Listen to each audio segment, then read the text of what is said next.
All right, everybody. We are here for episode, I think it's 31 of Descent into Fernia. Who would like to provide the recap?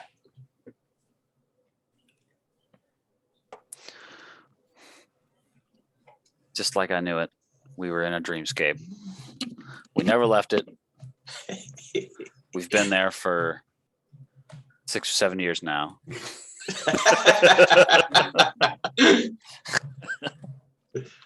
Fernia is just another multiverse within the dreamscape. Yep. It's vast. This land is vast, and it takes on many forms.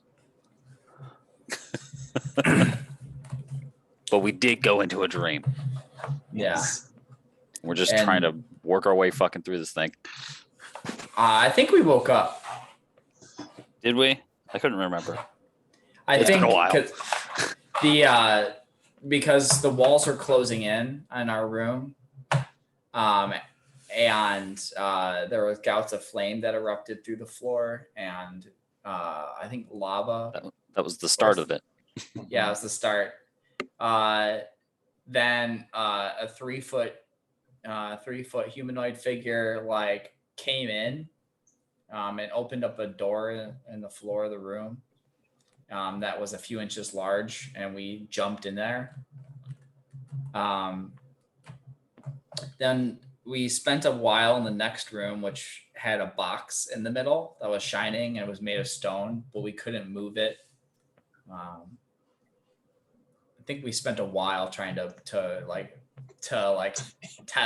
do various tests to ascertain the nature of this box. Yeah. Did not think you guys were going to spend that much time on that. Blowing box. Well, I mean, Lux was communicating with it, so. Yeah, I mean, we're I think that's when we learned we're just a party of cats, and if we see a box, we have to try to sit in it.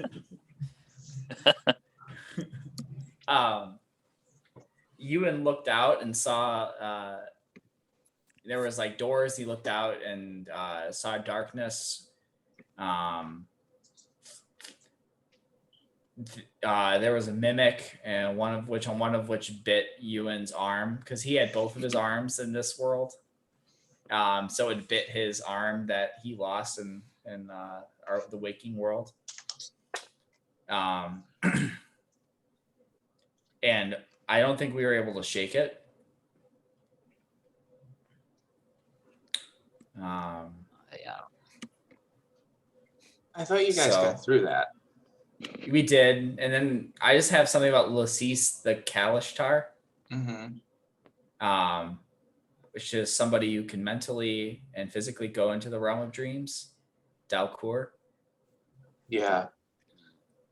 So what after the mimic, you guys had the tentacles that popped out of the water in that cave. And I think I recall you guys getting sucked into it, maybe, or something happened. I can't remember exactly what. And then you guys were in a field where you met Lasis. And Dustin, you may not know this because this was probably before you joined, but Lasis was a player character that Tony's wife was playing previously. Okay. And sorry, go ahead. No, I was just gonna say that it has something about an ephemeral crown that allows Lasis to be anchored into the world. But almost.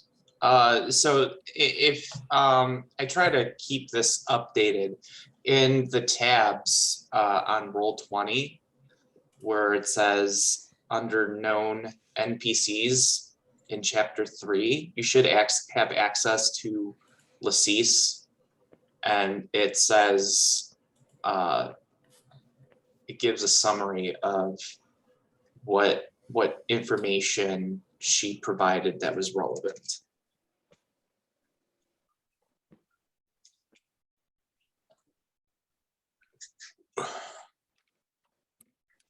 So I'll just go over that right now. Another interesting part of this is Vegnog is a warforged and doesn't sleep. So when Ewan and Lux woke up, Vegnog had no knowledge of this dream. So does that mean Vegnog doesn't take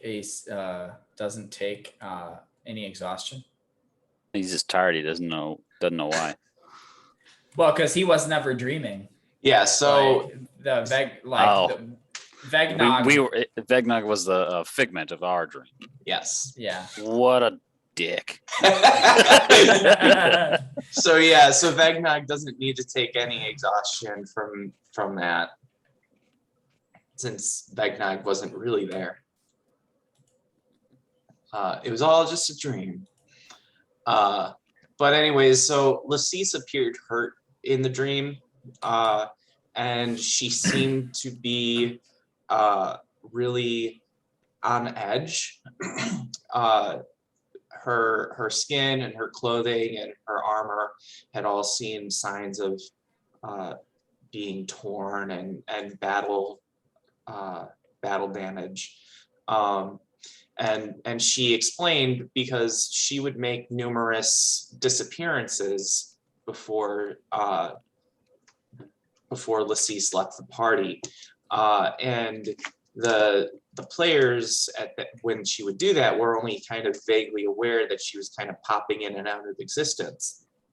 And she was able to explain that during those times she actually was physically traveling back and forth from Delcor, which is the Eberron's realm of dreams. It's a whole plane of existence that is disconnected from the normal cosmology. And that's why physical travel from Eberron to Delcor is supposed to be impossible, but somehow she's able to do it, and it's in part because she's a Kalishtar, which is basically they're a kind of race who share their souls with a fragment of one of the refugees from Delcor, because there were creatures that fled to Eberron, but because they couldn't physically travel there, they bonded with certain humans and then became something more. Tastus was technically one. What's that? Tastus was technically one. Yes. But then she said that she talked about that there is a secret war being directed by living nightmares, and that she was on the run from these things because they wanted to use her unique ability to be able to invade Corvair, the continent that you guys are all from. So she indicated, or she seemed to insinuate, that she actually pulled you guys to her in this dream. And she talked about an anchor, an artifact that could anchor her back to Eberron. And then that was she provided you guys with the image of the silver crown that glimmers in a way that makes it seem like it's alive. And even though it's solid, it gives an impression of being ephemeral, like it could disperse into a cloud of smoke. And she said that, very fortunately, that it could be found in Fernia, because it technically exists in all realms simultaneously on all planes. But that also means it moves and it pops in and out randomly. And she described a ritual that can be used to predict its next appearance. And the ritual changes depending on which realm you're seeking the crown. So here in Fernia, it requires something called a fiend coin, as well as the blood of an angel that has lost its heart. And Lux and Ewan, you guys can recall those components of the dream, and Lux indicated that you guys should be able to remember it, but she still encouraged you guys to write it down once you woke up, just so that you don't forget, as people tend to forget things from dreams as time goes on. And then Lux, you examined Lacissa's injuries, and you pulled out a hair, hoping that when you woke up, it would make it easier to help Lacisse. I'm not sure if you woke up with the hair or not. We'll say No. that you did. No, you said no, it did not happen. Oh, It's okay. gone. Okay. So then it didn't. But then, you know, as you guys are talking, Lacisse seemed to sense that some nightmare creatures were coming, because they were not far behind Lacisse, and she didn't have a whole lot of time to talk to you guys. And so she ran into the forest, and then after that, suddenly the landscape changed, and you encountered a massive creature with hundreds of eyes that asked you about the girl. Ewan mouthed off to the thing, and then it released some kind of aura of terror, invading Ewan and Lux's minds and thoughts. And Lux and Ewan, you guys could sense that this creature was absorbing all of your knowledge and memories. And even though it was a dream and it probably only lasted a minute, you guys felt like this process took like 10 years, which is why both of you wake up with pounding headaches and exhausted. Great, just what I needed. And so now you have awoken in your room, which is still all messed up from everything closing in on everyone. Lost a token.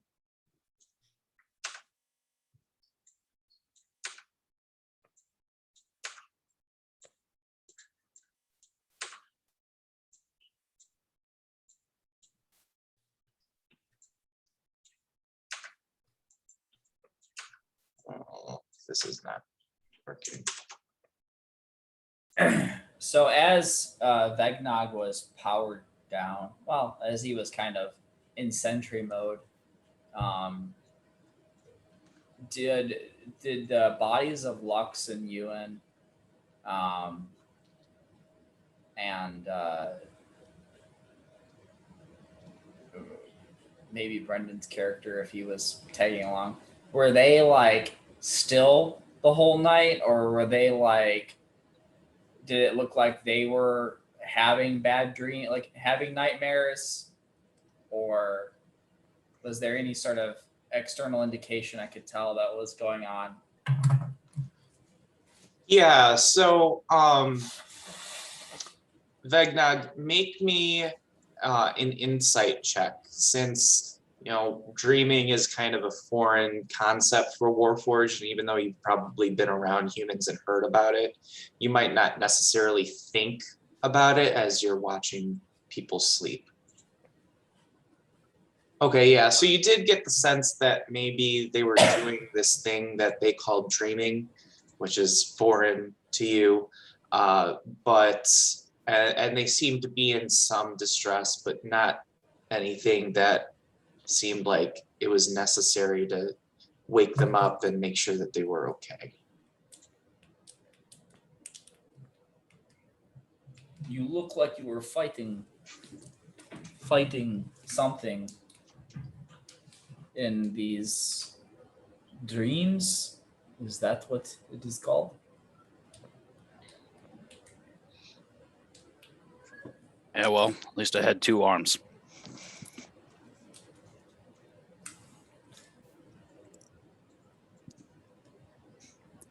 That is cruel to mock you in such a way, your own mind. I don't think it was my mind.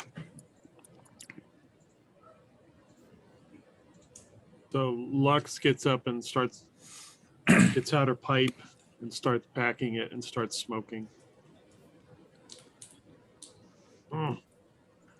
Yeah, but the joke's on them. They read all my memories. Good luck with that.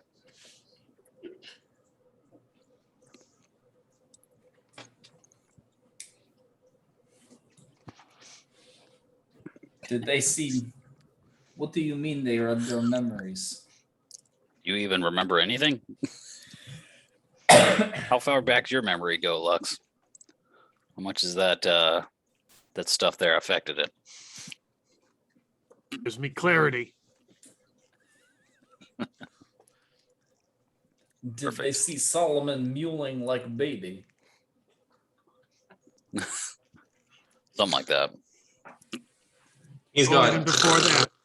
You Even were there. before that. You were there. Everybody was there. The twinkle. I just thought real hard. I wish I was home. I wish I was home. I woke up here.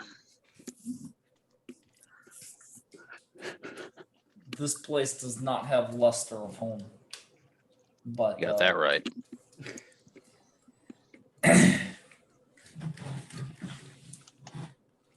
The sooner this best time we get on. Are you in shape to travel? You look like you've been hit by fist. By one of those damn tanks out there. No, I'm not fit for travel yet. Not Does at- Lux?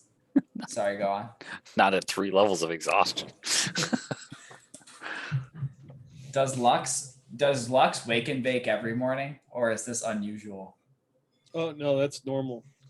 Before Okay. anything happens. During it and after to calm her nerves. That's right. It's like got to function.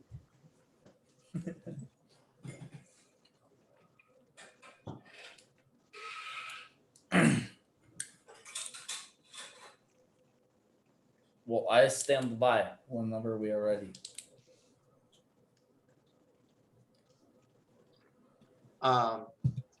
So at that point, you hear it's not quite a knock at the door. It's kind of like a pounding, but it's not really. It's not like a ding, ding, ding. It's more like a dink, dink, dink.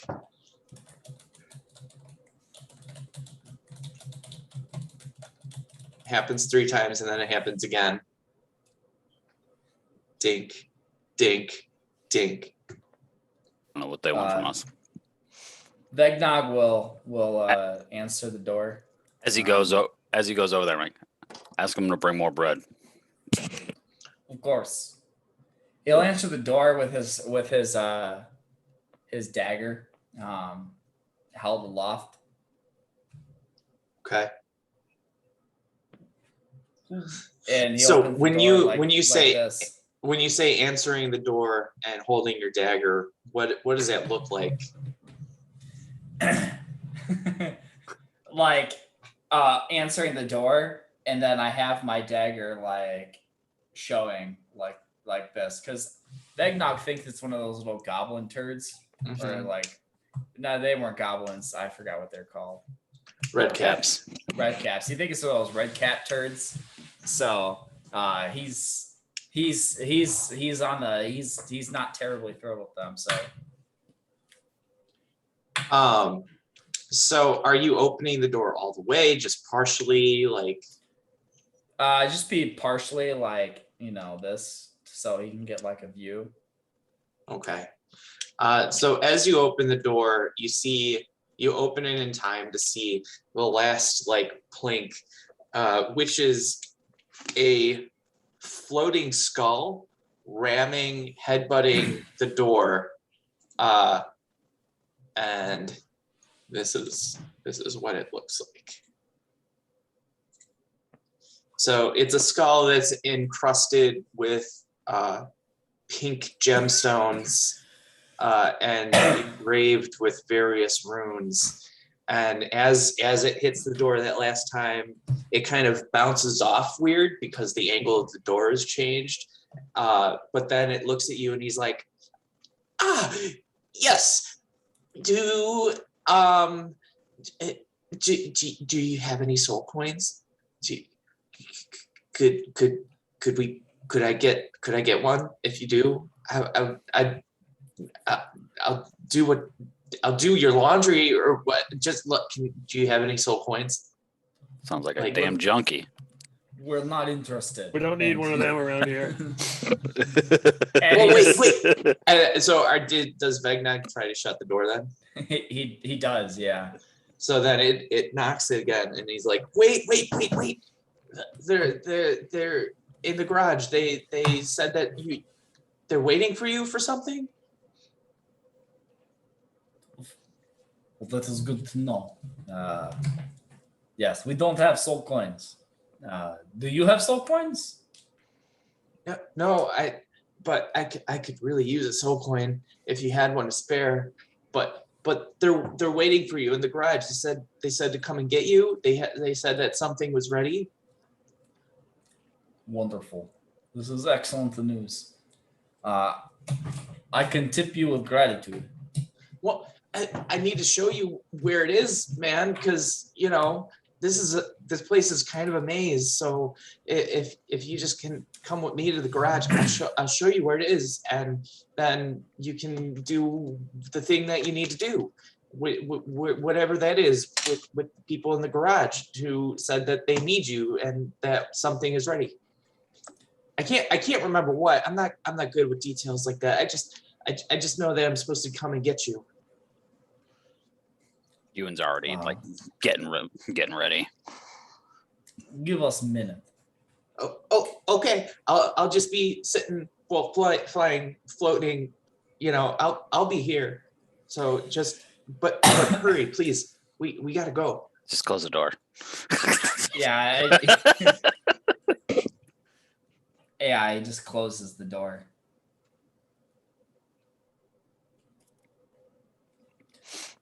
This place gets stranger every time we wake up.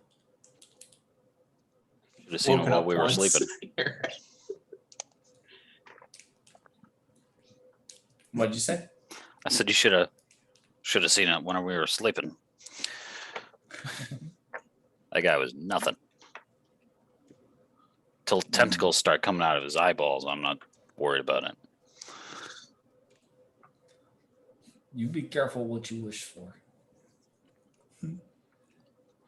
Our soul coins, those are the things that we used to power the vehicle, right? Mhm. Okay. I think we used it all. You had two, and you Yeah. used both of them. Yeah. One of them turned to dust after Ewan did something with it. Yeah. And the other one was exhausted from the furnace getting here and the infernal machine that you guys had.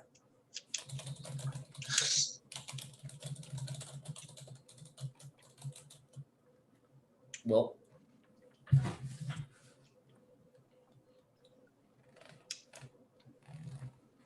All right. Lux, are you ready? For what? Are we supposed to be moving? They have a vehicle ready for us. I haven't in the even finished my garage. morning toke. I don't think it's a vehicle. I think it's the dwarves. Well, maybe it's a vehicle, I guess. I don't know. They have If they- something if- for us. If they finished the thing they were going to make for me so quickly, I'd be impressed. It's only been a night. Maybe they don't need to sleep. I could see could be some sort of something in this world, this plane that would allow for such magic to happen. So how are we supposed to help Lacease when we're in hell? Well, she told us what we need to find. Is Lucis your lovers? I don't think Lacis knows what Lacis is. At least she didn't whenever I knew her.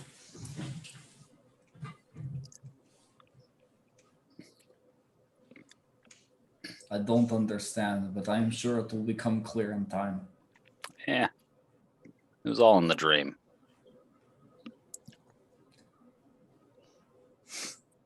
Let's get moving. Strength in numbers here. Solomon, you coming?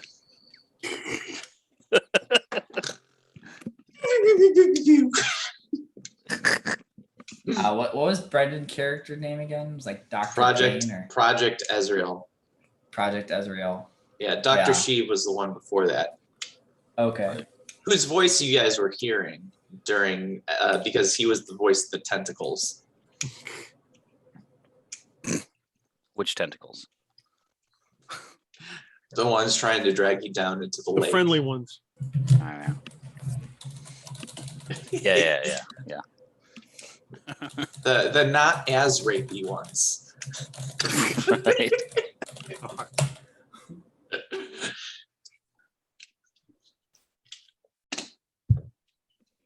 All right. So Vegnog will open the door, and Okay, you guys are ready. You guys are coming.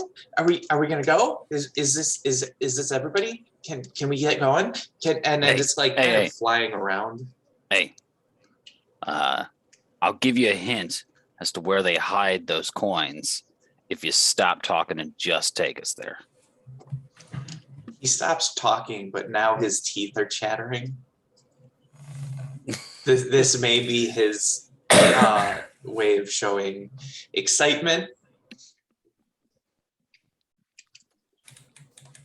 I'll take and he's also kind of bobbing up and down. And so he does like the head nod, like, and then starts floating down the tunnel, or not tunnel, but the hallway.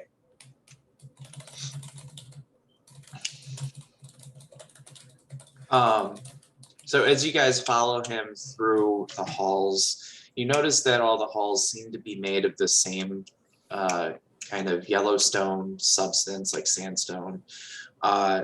Everything is carved directly into it. It's not like really sandstone bricks per se. Like they're all solid walls with the doors all carved directly out of it. And there's several intersections of hallways where this skull, it goes down one way and then it kind of goes down the other, and it kind of flips a couple of times, and then it's like, no, it's this way. Oh, I have to shut up. Oh, don't hold it against me, please. But shh, and it starts chattering again.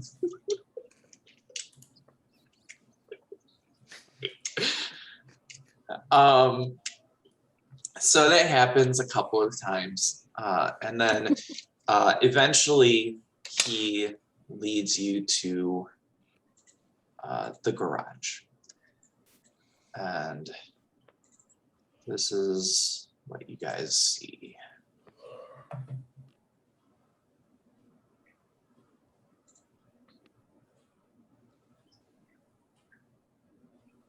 So let me get you guys in there. UN, Lux, Technog.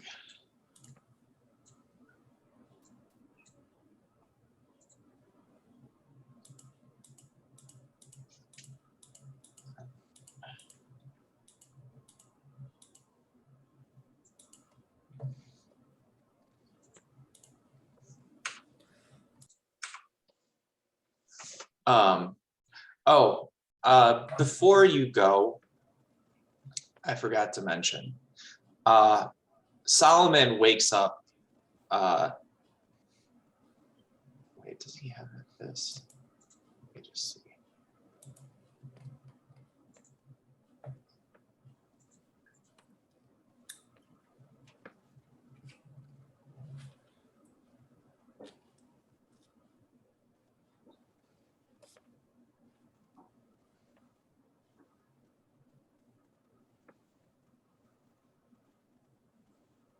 Oh no, never mind. He doesn't have anything like that. So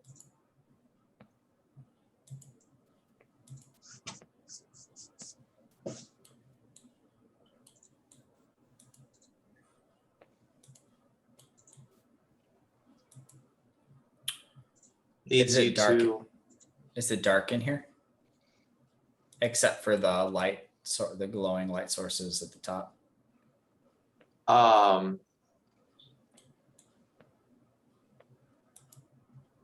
wait a minute. How are you guys seeing this? It's a little bit dark. I can kind of see, and then it's lit up at the top, so I can see like 2 forges. It looks like the dwarf's Yeah. place. All I see is like, yeah, forges here, here, and here. Yeah, table and Yeah, a couple tables. Otherwise, it's dark. It starts being dark around here. Okay. So do any of you guys have a light source? I didn't know I needed to bring it with me. Vegnog happens to have a torch. I have dark vision. If that helps. And then let me put down a token for the skull.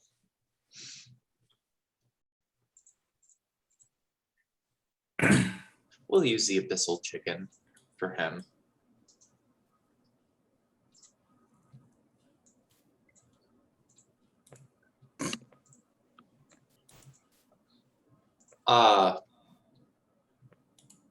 So there's also towards the top light sources that you could probably create for yourselves and then use that to move around and see what's going on. But yeah, it is largely dark in here. You can hear that there is the sounds of occasional dripping over to your right, the sounds of moving water of some sort, and then also there are what appeared like you kind of hearing them. It's a metallic clang, almost like chains kind of moving slightly.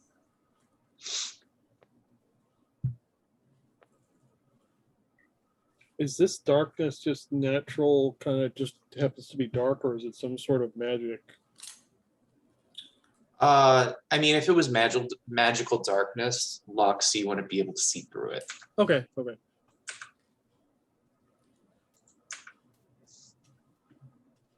So,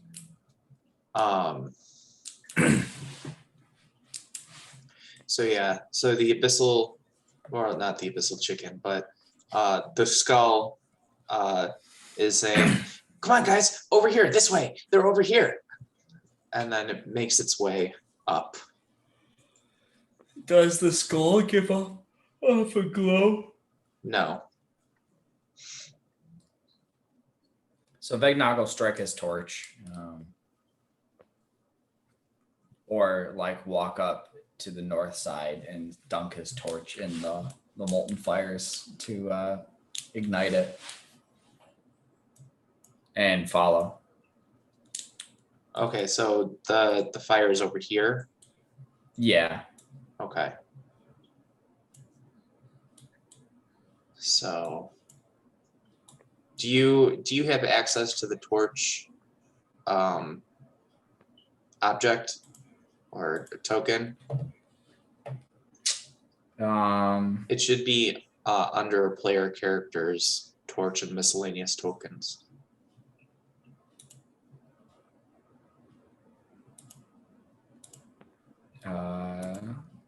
I should.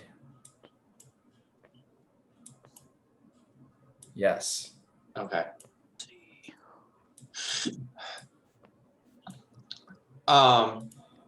And So you've lit that, and now everybody give me a perception check. Because what you see around you with Vegnog's torch, it illuminates a little bit more of the area.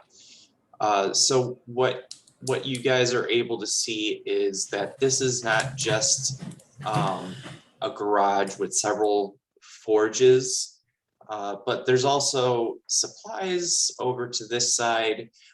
It looks like there may be the outline that are just visible from your perspective of pipes, and that is also the direction of the sound where some of the water drips is going on. And you can see that there are also these infernal war machines.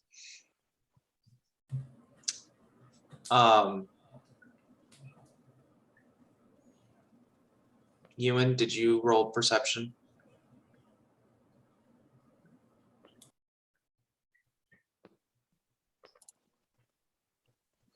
Okay. Yeah, it's all right. Disadvantage doesn't matter.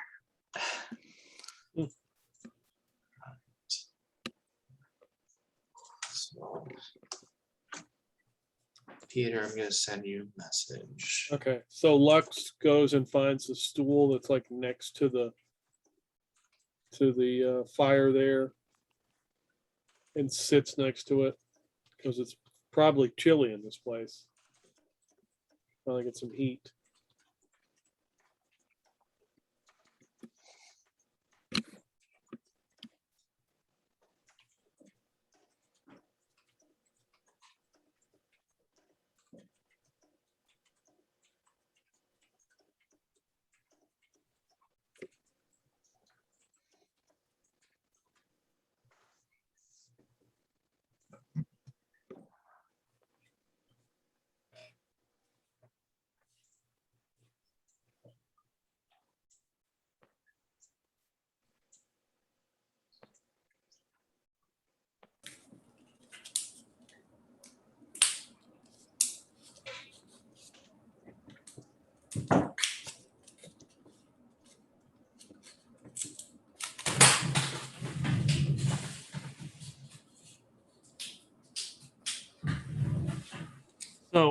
So I guess Vegnog is like next to me because he goes up there and lights his torch. Yep. And I try to whisper to you. I don't know how well I can actually do that. And tell you there's somebody in here with us behind one of the war machines. They're trying to hide. Can you tell what manner of creature it is? No. It's moving around. Do you know if it's big or small?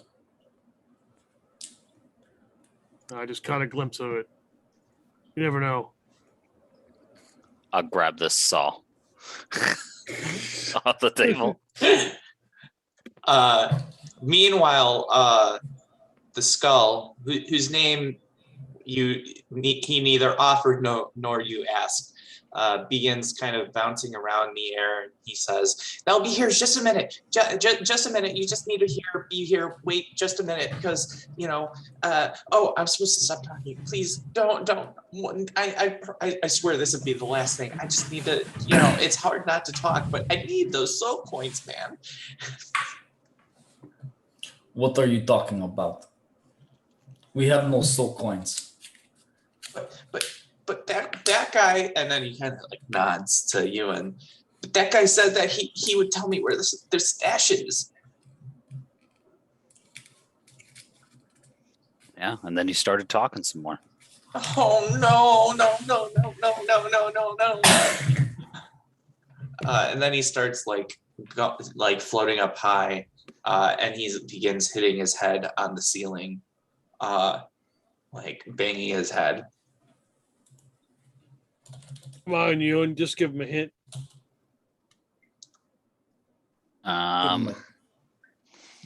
Give him a tip. All right. It is by where the water falls upward. Where the water falls upward. That's right. But all water falls upward if I just turn my head, and then he puts his head upside down. So does that mean over there? Over there? You're thinking out of the box. I like it, but that's your hint. Well, we just have to wait a minute because they're going to be here soon, and they got the thing that they got the thing. Who's they? You know, them, the guys. What do they look like? They're I don't know. They have arms and legs, like, and a face. Is You're there real somebody good at else in this, you here know with that. us? What? Is there somebody else in here with us? He turns around. Where? Are they here? They might be.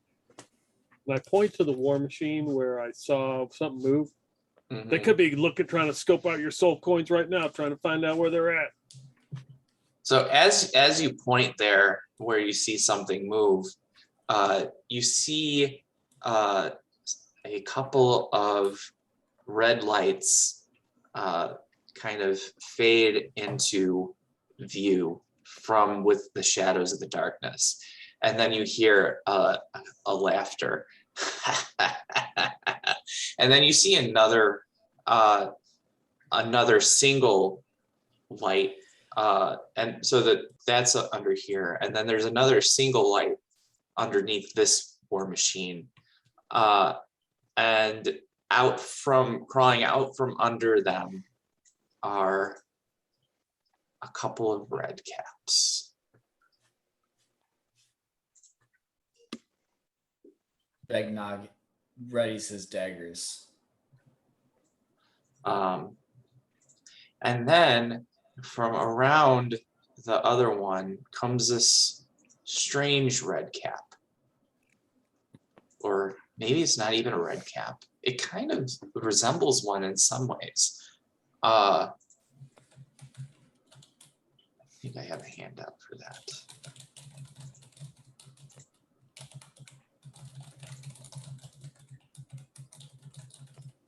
Yeah, so one of these guys.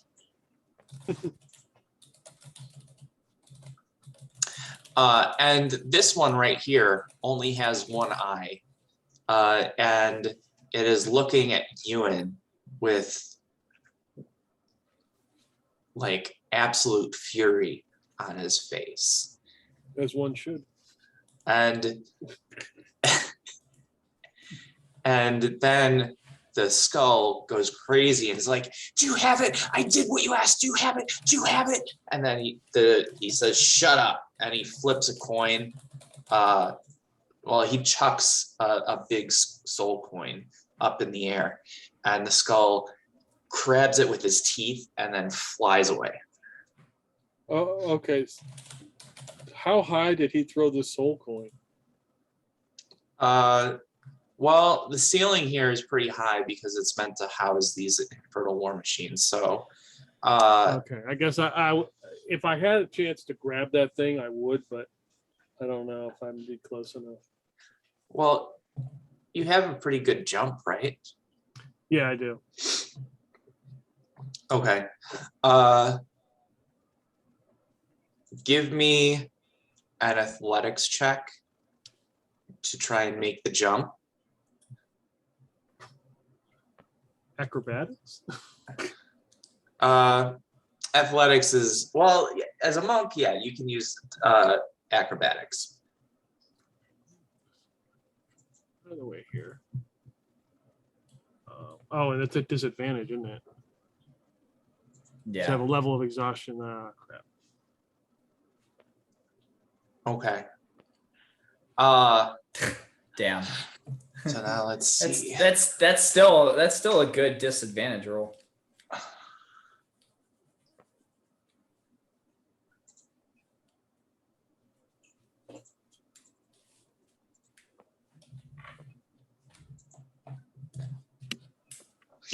All right, so you both go for the coin.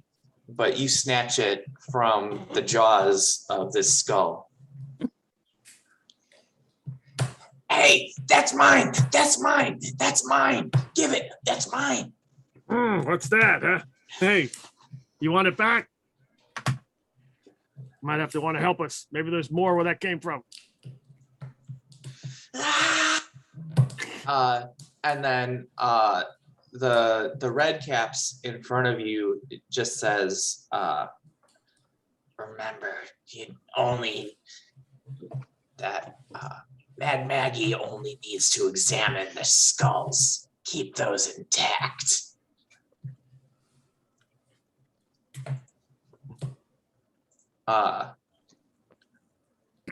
And with that, I throw the saw.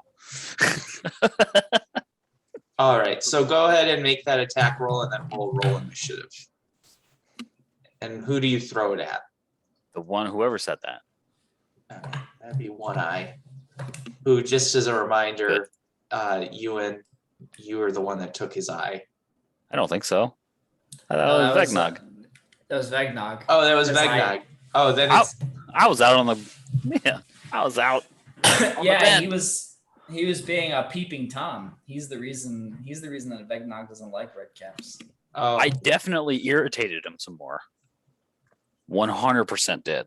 yeah. So he really doesn't like any of you. Hence why he planned this. Fine for me. Yeah, I'm glad it was him who said it. So I'm throwing the saw.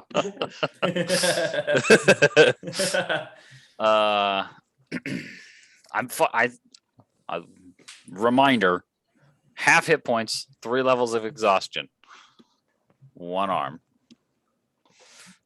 Yeah, sounds like level 7 for us. That's what it's Right. called. You should have just killed us in the dream. Then I could have made a new character. Right, improvised weapon. Here we go. Oh shit! Fuck that guy.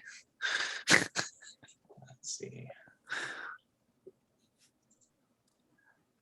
I'm trying to remember which screen I share with you guys. Okay.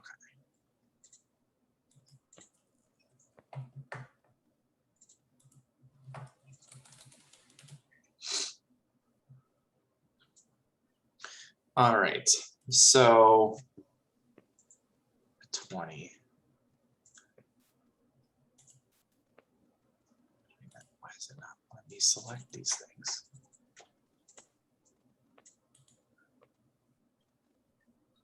Oh, wait a minute. I know. Okay, hold on. Sorry, 1 second. It might be the wrong screen. Because it's got their hit points and stuff on it. Yeah, that's okay. Not that we saw that at all.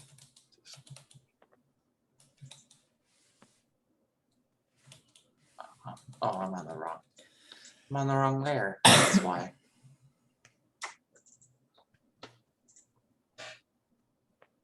So that's definitely a hit. Nice.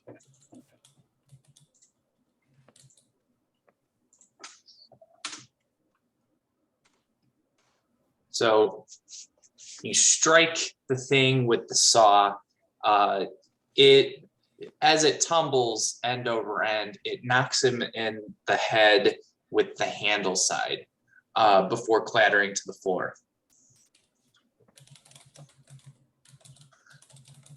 And then I look a little disappointed because I was really hoping that the saw end would just sort of embed itself in the mushroom cap on his head.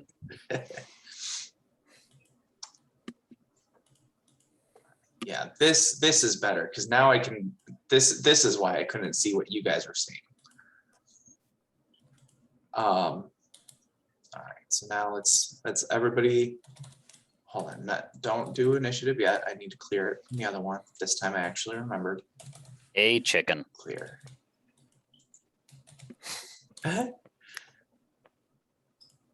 right, go ahead and roll initiative.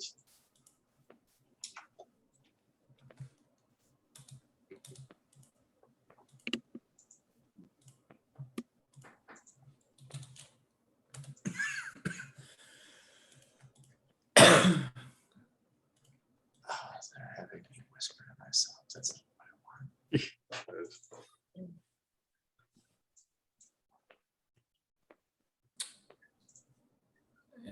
Initiative. Hey, that's a good one. Somebody did. Hey. It didn't apply it. It was supposed to. Okay. Oh, you know what? It applied to as the torch because I had the torch selected. Then wait, did you even? I Okay, did. so you did roll a 20. I rolled a 23. Yeah, the torch, but the torch was selected because it was on top of my icon. Do you have advantage on initiative? I do. Oh, nice. Because I have a short sword of warning. So we as a party or anybody within 30 feet of me cannot be surprised. Okay. We'll just remember that torch equals Thegnog. All right, so torch is up, red cap's on deck, Ewan in the hole. The torch is going to move into position and duck behind this this cauldron thing, and the torch is going to pull out his crossbow and take aim at this. I can't really tell what it is, but it Oh, looks like the abyssal, this thing is the skull. Oh, okay. Not that one. Where's the one with one eye? This one? Yeah, Vegnock didn't shoot him. He's gonna try to finish the job. Is it the Okay. red cap? I thought it was the mad cap that had one eye. No, it was the red cap. Okay.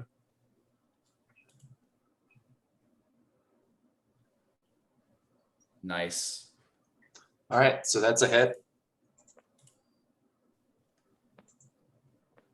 Damn. And let's see. Does Wait a sneak minute. attack count? Yeah, well, that auto adds the sneak attack. But if sneak attack, Well, you don't have advantage on your attack roll, and you don't have an ally within 5 feet of them, so you want to. yeah, so it would just be 6 damage. All right. As the arrow Well, sails through okay. the air.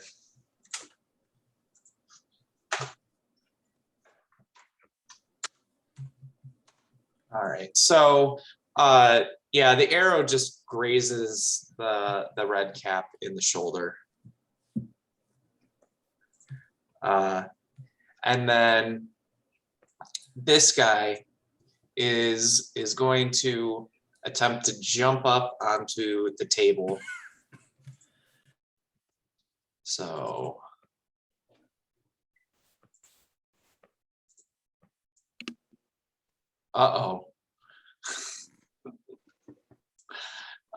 let's see just how bad he does with this. He Okay. impales himself on a tool.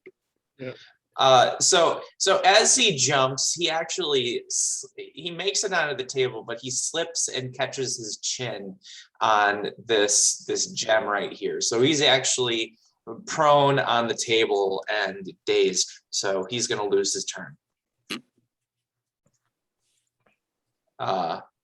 And then this guy is going to go.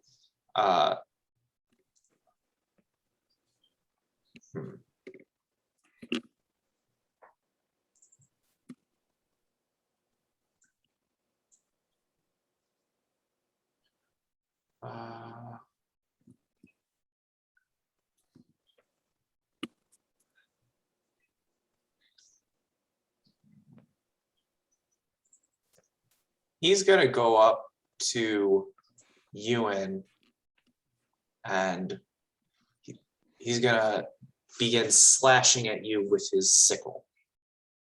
So. Yay.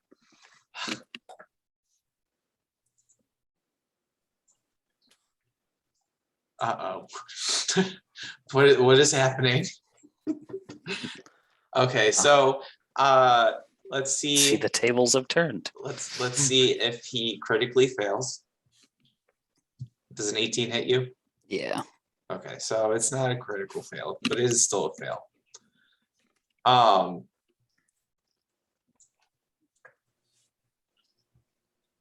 And then he's got one more attack, so he's gonna go. Of course, god damn it. I swear, this was not meant to be a deadly battle.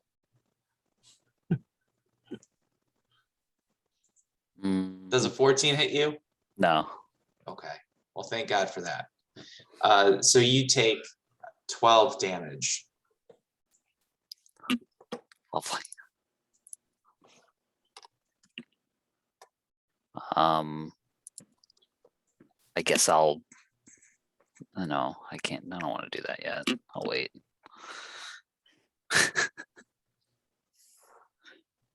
Hadn't had a chance to brace up yet. And it's Ewan's turn. All right. Well, fuck this guy who's got the one eye in particular. So I will attack him. Come here. Do I still get 2 punches? Yes. Damn it. All right. That's a hit. Oh, well then good. That means that is 2. Yes. And fuck this guy. I'll use a moxie and I will attack him. I'll give him the old one too. Except the 2 is the first one too.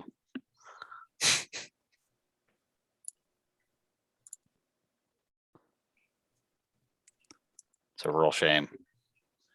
So a moxie with the old one too.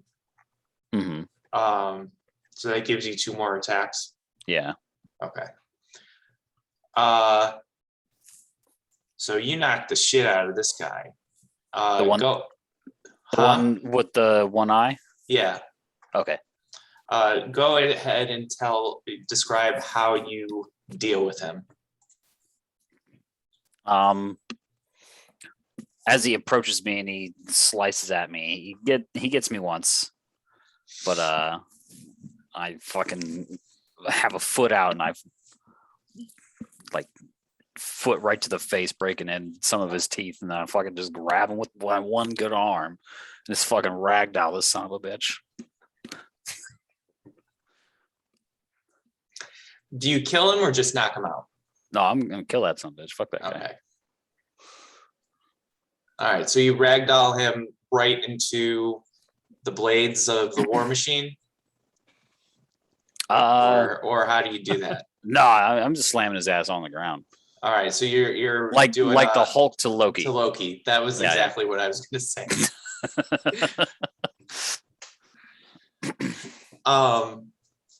As you are exerting yourself, you're feeling a lot of pain from your still somewhat open wound on your other arm. What's left of it. I just use the fucking pain to build the adrenaline, I guess. Now Yeah. look, I'll fucking the other one that's over here, I'll just fucking eyeball him. Like, you want to fucking come next? It just looks at you. It just stares with dead eyes, kind of like, and one of them kind of going out like Pennywise. What you can see of his eyes, anyways. Sure. And the skull, meanwhile, is going like, I'm gonna get you. I'm gonna get you. And it's kind of flying in, but then backing off, and then going around and flying in, but then backing off. No offensive capabilities, this son of a bitch. Anything else you want to do? No, that's all right. I'll stay where I am. If there's another tool on the table, I would just grab it. Okay. Like something that could be used to beat somebody with. A crystal. Yeah, you can get that crystal that the one red cap knocked his tooth out with. Perfect. And now it's the madcap's turn. And the way that it walks is very similar to what, as I'm recalling, the girl from The Ring. Like a weird stutter step, very unnatural. And as it approaches Lux,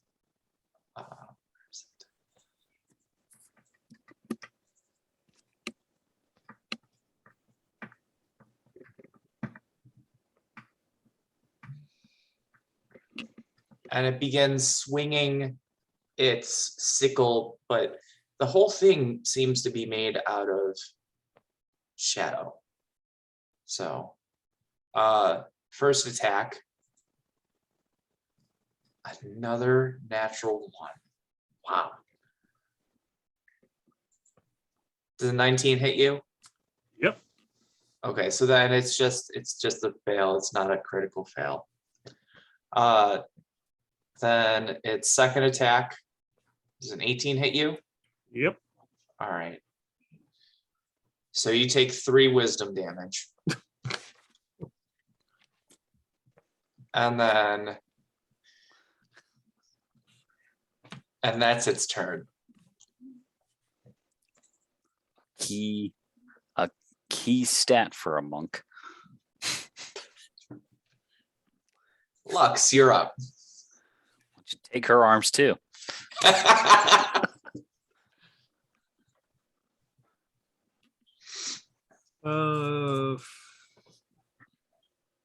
Yeah.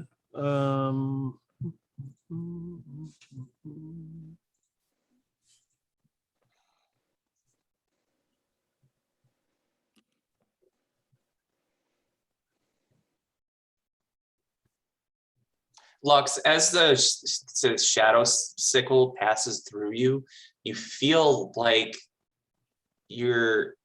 it's like the feeling you had when you smoked the worst ganj in your life.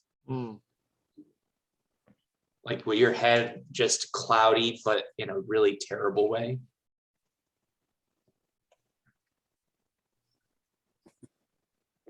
Actually, I think I'd like to hear Lux tell us about the worst ganj in her life.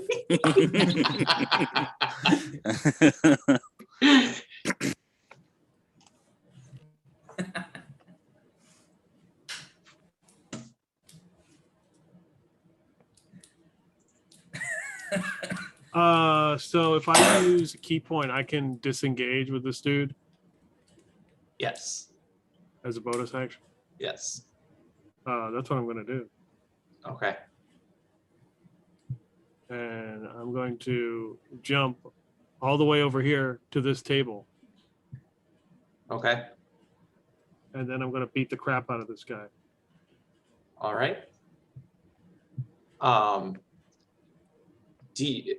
Have you activated the ring of jumping? I would have figured it would have been activated because I jumped up and grabbed the soul coin. Okay, yeah. So then I'm not going to require a check for you to jump up onto the table then. Okay. And you have advantage against the red cap because it is prone. Nice. All right. And then second attack. Nice. Good thing for advantage.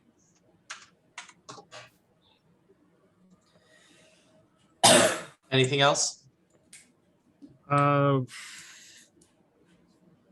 just say, don't let them hit you with that sickle. It's never the plan.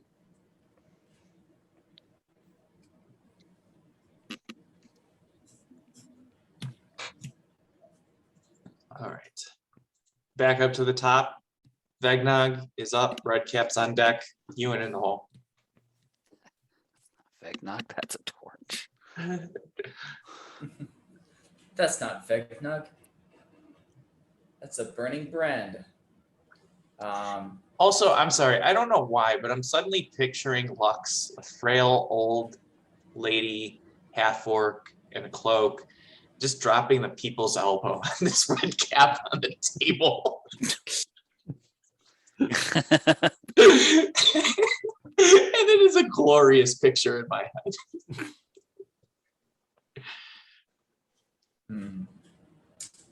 Well, I had one plan in mind, but again, maybe I'll shift it. So, would I be able to make it to, I got 30 feet of movement. Would I be able to make it into like here? Like 10, 25. Yeah, I could do that. I could actually make it to like this square. So that's what I'm gonna do. Vegnog is gonna move up around here to like kind of wedge him and kind of get in between this pipe and this box here. It's not a box, this- it's a pallet of sacks. And the sacks are full, but you don't know what's inside of them.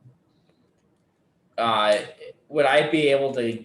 Would Vegnog be able to squeeze in between the pipe and the pallets, or is that too small? No, you'd be able to get there. It's, I mean, once again, this is a pallet, so I mean, you're not really squeezing where you are. You're just kind of standing on the floor and the pallet. Oh, gotcha. I was thinking like a stack of pallets. No. Gotcha. Okay, so he's gonna go here, and he's going to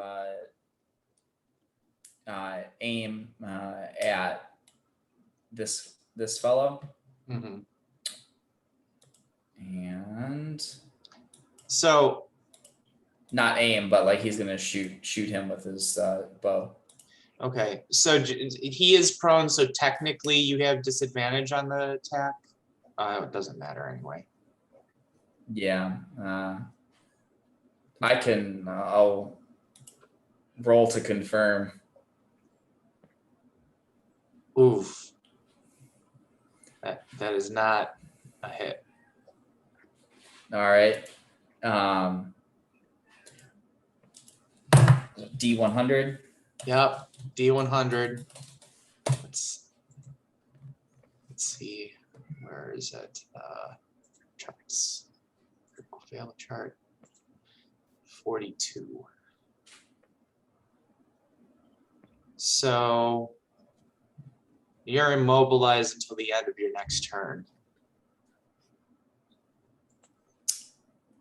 So somehow you got knocked as you.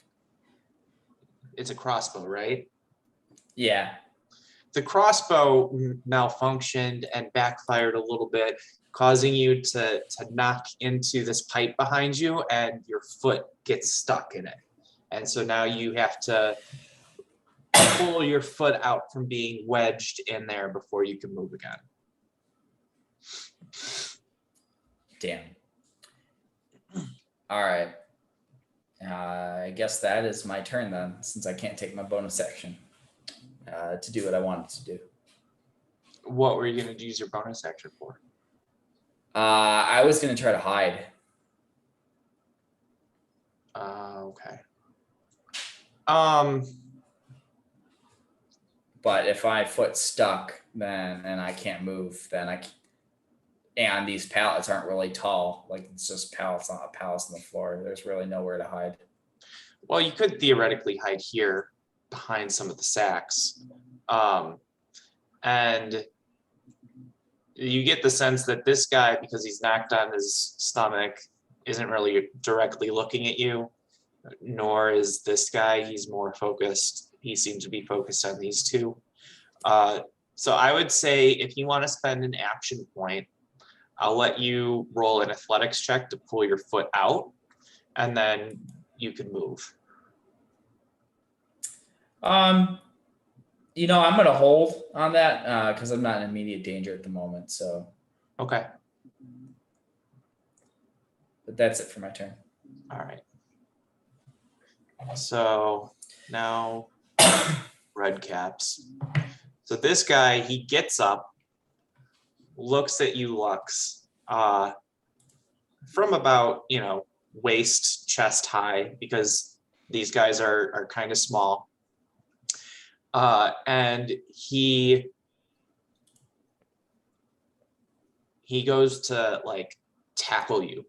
So this is a shove. So give me, and let me see. Is a shove? Does the person getting shoved get to choose acrobatics or athletics? I think that's it.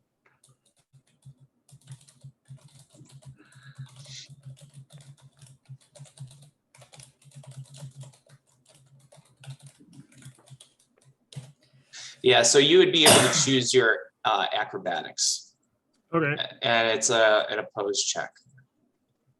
So I do have an action point I'm going to use because I don't need a crit fail. 14. Okay.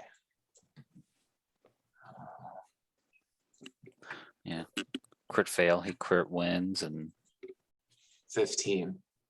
Oof. So it's basically a shove, but he's going with you, knocking you right into this cauldron of fire. Okay. So and he lands on top of you. would this be by chance considered an attack roll? No. I mean, he's attacking. He's taking an attack, but all right. Well, okay. So what are you trying to do? Well, I have Sentinel.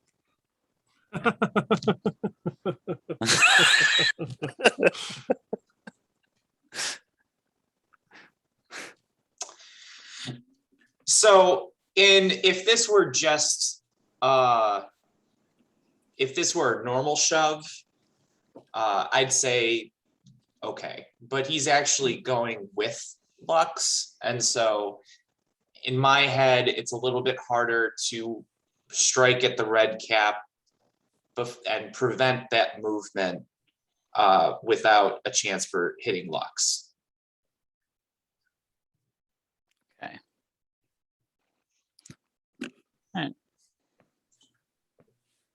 All right. No, you know what? Screw it. Go ahead.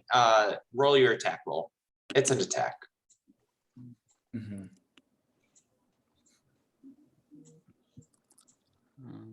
Let's see. Like he can still go because like he's not leaving my threat range. So like it's not like an opportunity attack. This is just the attack provoked from him hitting and somebody else. Okay. So his movement isn't reduced in this particular instance. He just gets hit. Okay. Well, it does hit. It does a good amount of damage. So, and are you hitting him with the crystal? Yeah. Okay. That's what's in hand. So you smash him in the face with the crystal. It's almost like you see this happening, and you kind of shove your arm in between Lux and this thing, and so not only are you bringing it into his face, he's bringing his face into it as he attacks Lux, and you just hear it crack as it hits his skull, and you hear him go "Argh!" as he continues to throw his body into Lux, both of them landing on this fire pit, but him on top of Lux, even though it shows Lux on top of him on there. So Lux, you take 3d6 fire damage, and he takes 2d6 because of you being interposed. Aren't red caps like susceptible to fire?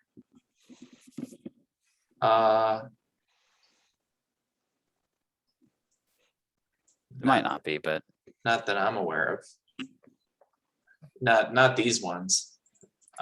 It's not listed as them having any kind of immunities, resistances, or vulnerabilities. Gotcha. So he actually takes more of a beating from the fire than Lux does.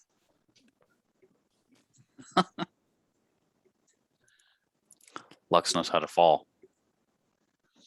And now it's Ewan's turn. I guess I will fucking grab the red cap and yank him off of Lux and onto the ground. Use him as an improvised weapon and hit the other guy. Maybe. All right, so that'll be. We'll handle that like a shove. Yeah, I mean, I imagine a grapple. So I'll take one of my attacks to grapple him. Okay, yeah, you can grapple him and then drag him. Yeah. Okay. Fuck me. God, all right. So I'm not gonna There die by are a so goddamn many grapple. critical fails in this so far. You know what that means. Action point. Mm-hmm. A little better. Okay. Rolled shit.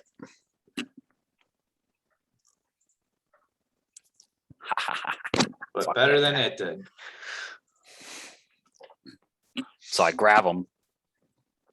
Okay. And then I sort of pull him off, and then I'll just take that opportunity to sort of shove him into the ground a little more forcefully, and hurt him. So I'll take my second attack to actually attack him. Are you like actually physically dragging him away from the square, or Dang it, where? Yeah, so I'm gonna pull him off of the fire and off of Lux. And then where is he going to be then? Right here? I guess. I mean, if this anvil's in my way, I'll just drag him backwards like this, Yeah, you can do and then he that. could be here. Okay. And then I punch him with the thing. I guess I had to drop it to grab him. So, I'll just punch him. All right. Oof. And you would have advantage because he's prone, but you have also disadvantage, so it's On everything. 13. But the 13 still hits, and Oh, cool. it's enough to do him in. So go ahead and describe that. So I mean, I guess not an actual punch. I'm gonna stomp his head into the ground. Okay. Or if his head happens to sort of like, if he tries to like hang on to that anchor, that seems a good place. Are you doing it until he's dead, or just knocking him out? I do not care to leave these things alive. Okay. And then I will brace up and gain some temporary hit points. Okay. That many of them. And now, skittering unnaturally with a weird rhythm, with that erratic, quick starts and stops, this thing walks over to you, Ewan, Mm-hmm. and raises its shadowy scythe to bring it down into you. First attack. Oh man. Haha, nice. It is a minimum of 1, even though it's showing 0. So you take 1 wisdom damage, and then the second attack. Does a 15 hit you? No. Okay. It also seems to be chattering to itself, like muttering, but you can't really hear what it's muttering.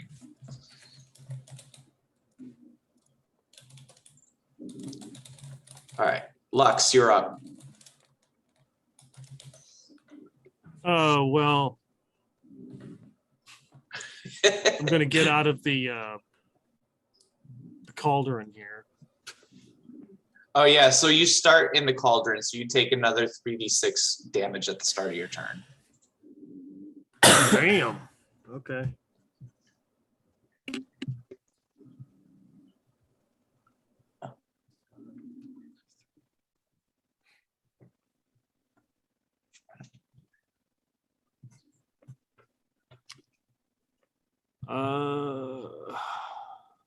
Oh crap! Sorry. What the hell? So I'll run over to this guy and I'm going to try to hit him. Okay. 20, and I'm going to use a key point to make it a. Is it 1 point to make it a stunning strike? It is. Yeah. Or make it a stunning strike.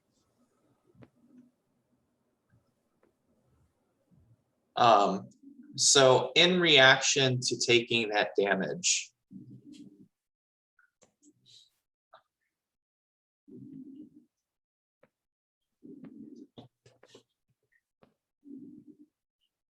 and then the stunning strike is con save, right?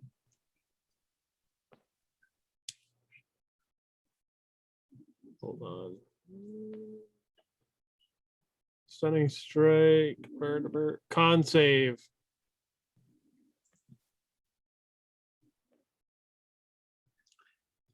Does a 15, is that enough to beat it? Probably. Where's my sheet? You damaging her wisdom, probably. Yeah, what the hell's my save based off of? It Yeah, should if it's say- wisdom. Yeah, it doesn't matter. So 8 plus your wisdom plus your proficiency. It should be 3. Yeah, so no, yeah, it'd be like 11 then. All right. So Ewan and Lux, give me wisdom saves. That literally just went down by 1. Oh, sweet. Reroll. Reroll. Looks like I'm gonna use an action point. Shit. Nice. Clutch. So it chatters maddeningly on unintelligible words, and you can feel your ears almost feel like they want to start bleeding. But both of you manage to assert your will and keep your senses for the moment. Anything else you're doing, Lux? Yeah, my second attack. Excellent. Nice. That is a hit. And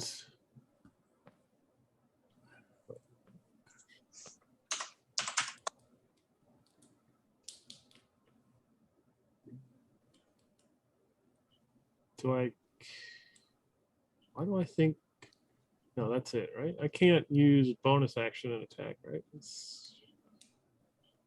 do you mean? Oh, I think that's flurry of blows. Does that use a bonus? Use a key point? Yeah, you use a key point, and as a bonus action, you get to take 2 more attacks. I might need to do that. Okay. Or burn a key point and attack him 2 more times. All right. That's a hit, And 1 more time. Ah, shit. and that's a miss. One more time.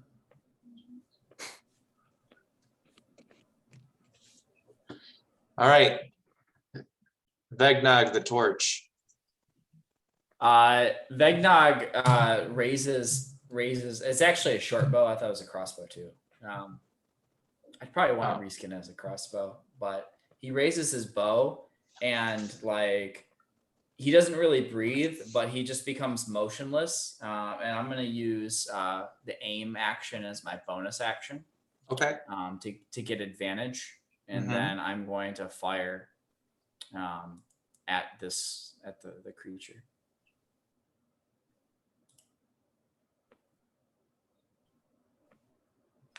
17.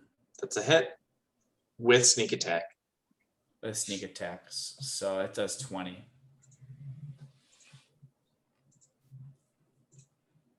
Go ahead and describe what happens.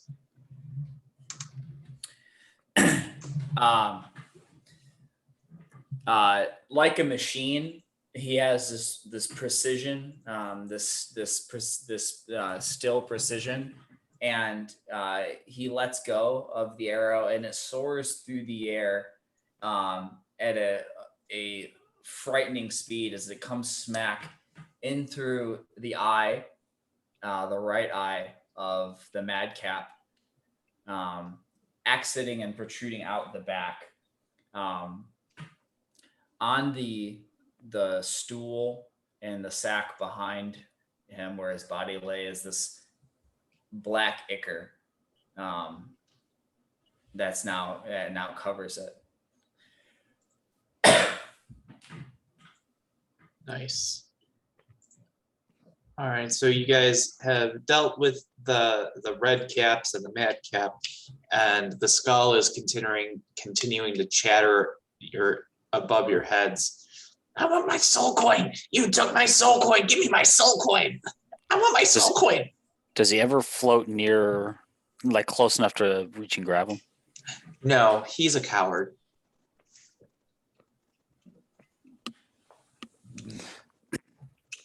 Okay.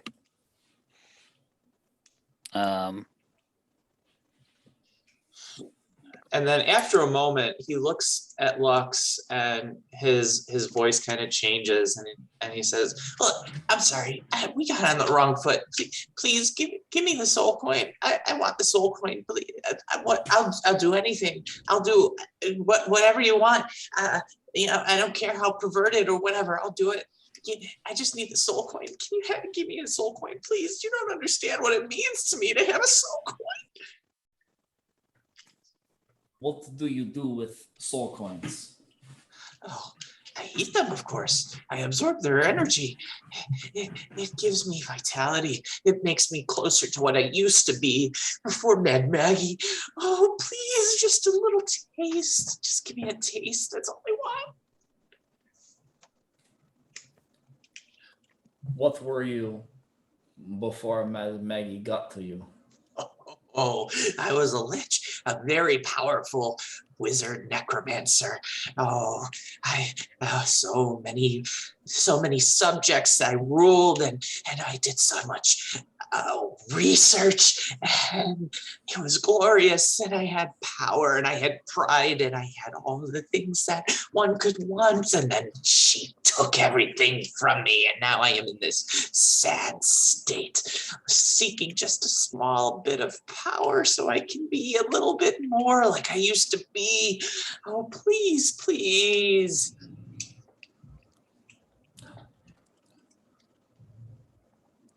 Suck it up, kid. Yeah, we can't do that. But what you can do, Just help yourself. Whining never got anybody anywhere.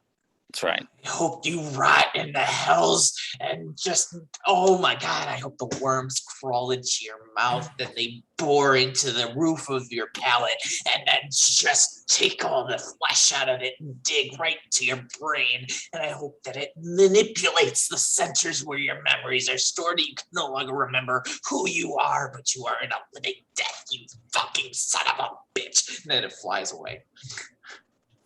There's no way to talk to somebody who has the soul coins. Yeah. You need something to take the edge off. It stops mid-fight and it says, so you just give me a taste, please? Just I'll a give you bit. And you got to take us back to our room. So, examining the red caps, like I get out my bow staff to just kind of poke at them because I don't really want to touch these nasty things. Mm-hmm. Does it look like they have anything on them that's worth anything, or other than their? Yeah, so first of all, this one, after it dies, it kind of just seems to evaporate into black smoke. Mm-hmm. but the other two, they each have their sickle, and then also the only other thing of note is where is it?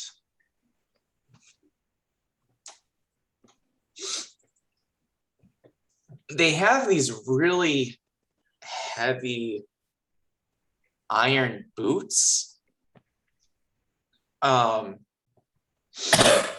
don't seem like they're at all practical, but each of them wears them. And then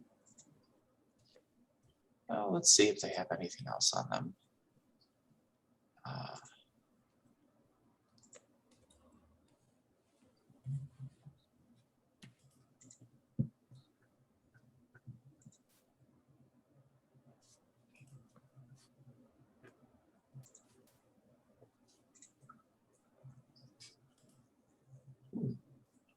Okay.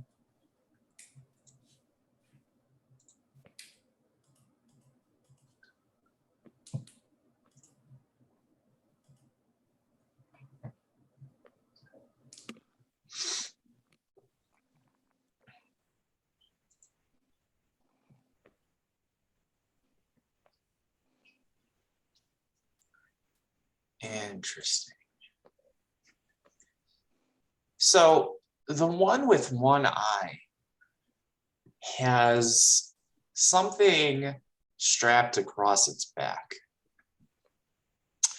It's really strange. It looks kind of like a club at first, but then you notice it has a metal end to it. And it's something really strange. As you examine it, do you pick it up? I don't pick it. I mean, I'm kind of like pawing through it with my staff. So,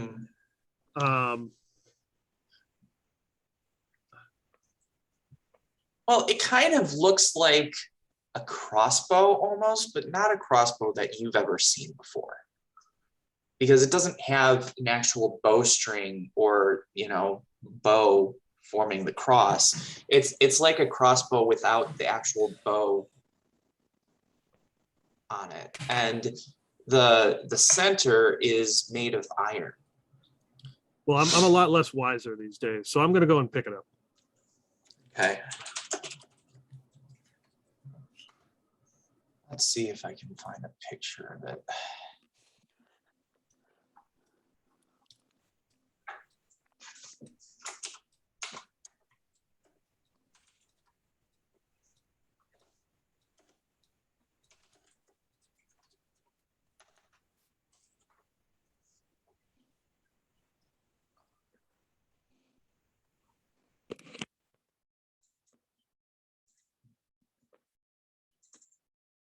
I'm pretty sure I have a picture of it somewhere, because it is pretty cool.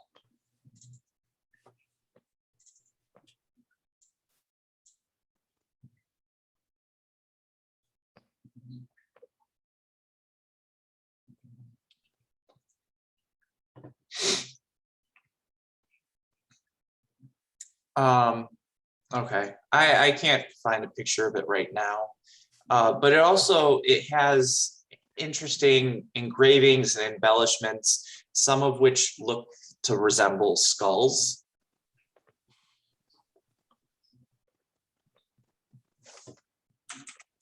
Okay. I mean, we are in hell, so I mean. Yeah.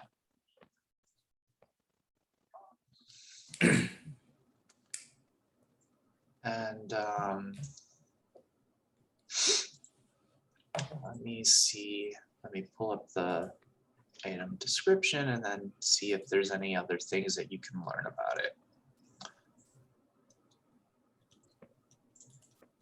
Because obviously this is random. I wasn't planning for this item, but it is a cool one.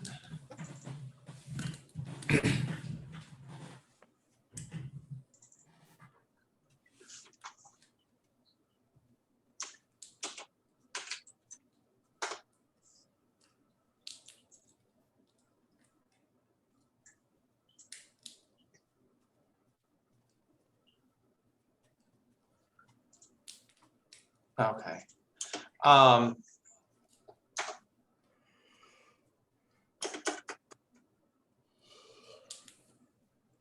oh, it's not the same thing. I remember.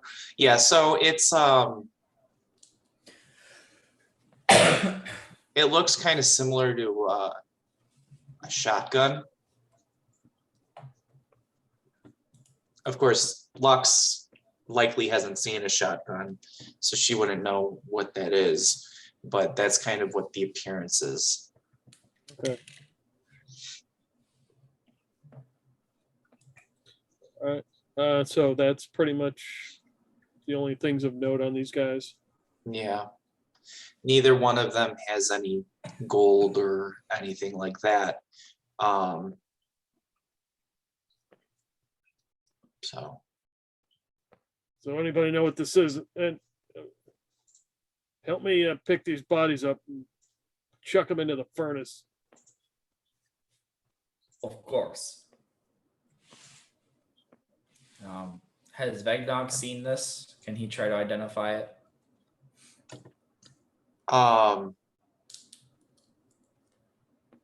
Or just all of us? the rifle. I have Yeah. no idea. Klux has no idea what it is. I mean, yeah, you can give me, if you want to give me a history check. Either one of you can give me a history check and see what you might be able to glean from that. 15.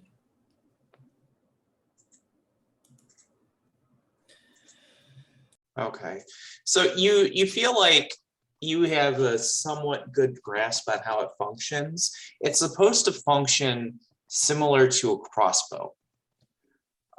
It just looks like it doesn't really have the bow part to it, but you feel like it is some kind of weapon, or it's meant to be used as some kind of weapon, but you don't really know how it would be used because it doesn't have a trigger like a crossbow would have a trigger.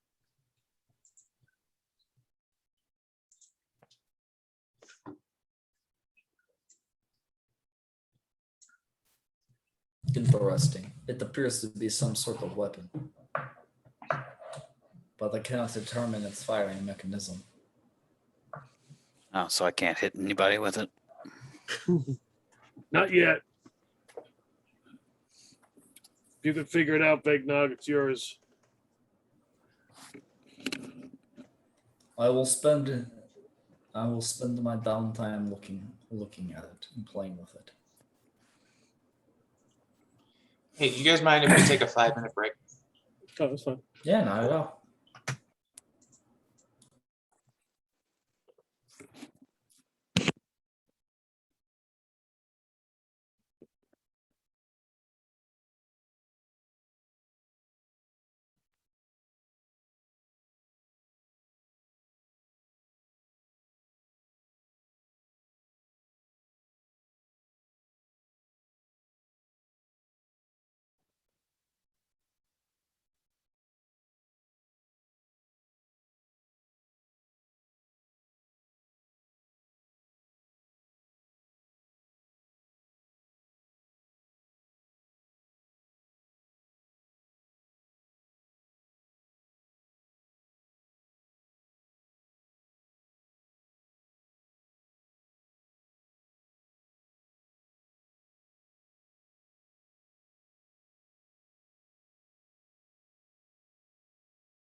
I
forgot about Ewan's luminous tubes.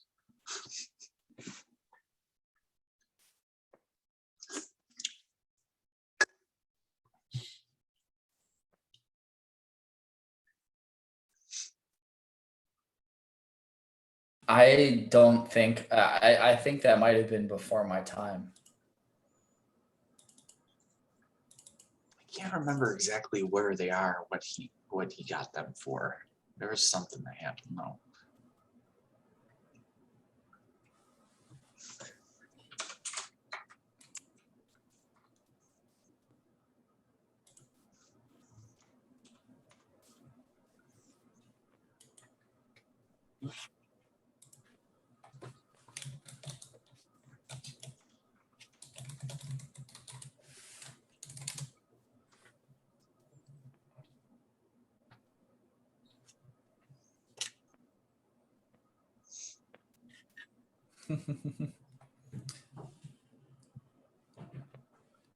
Did you your familiar decide to play?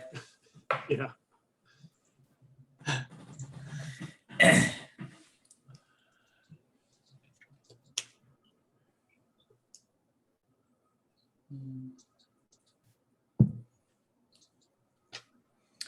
What's that? What's your dog's name? Spectre. Nice. Good name for a pooch.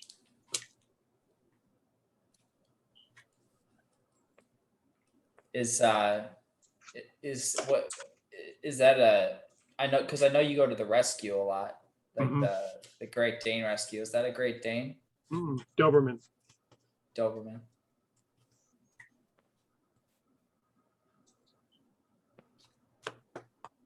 Not Great Dane. Greyhound. Nope, Doberman. Yeah. Like the rescue though. Yeah, it's Doberman Rescue. Oh, it's a Doberman rescue. Okay.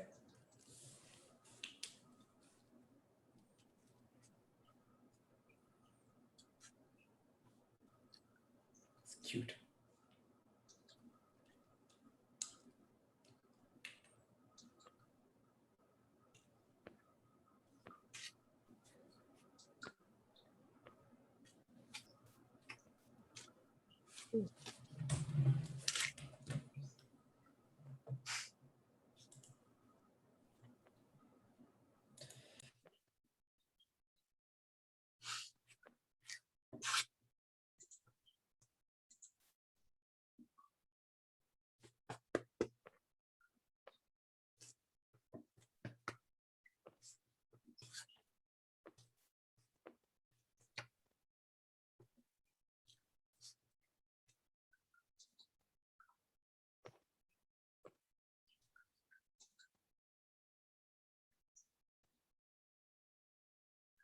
Gotta get down.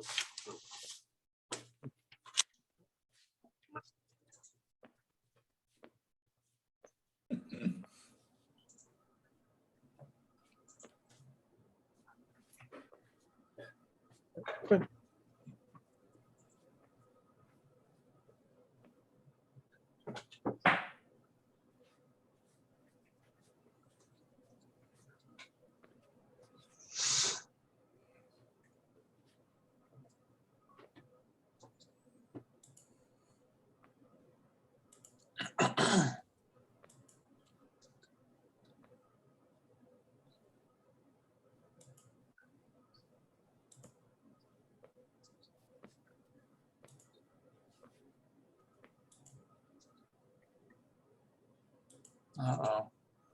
Looking for a picture of this rifle has led me down a rabbit hole of all other kinds of items. Nice. I've had some books just sitting around for a long time, and I have their fourth edition. So one of them I have is an Adventurers Vault, which is just all items.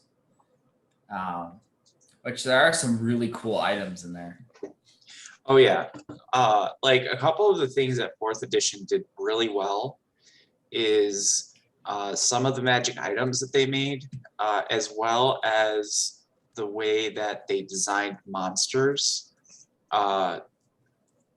Because some of the abilities that they gave monsters are really cool. And I was really glad when Matt Colville made a couple of videos kind of going through fourth edition and those things, because everything that fourth edition did wrong, that was one of the few things that it did right. Yeah. No.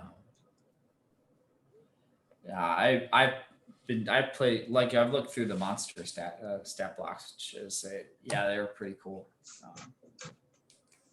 But yeah, I had some art, like some ideas for armor that I never even thought about. Like I read one armor. There was like armor that bleeds, like it's constantly bleeding. And so like when you become bloodied, like you get like temporary hit points. Oh, interesting. And I'm like, oh, that's actually a really cool, like that's a cool like aesthetic. Also, it's like a cool idea. Mm-hmm.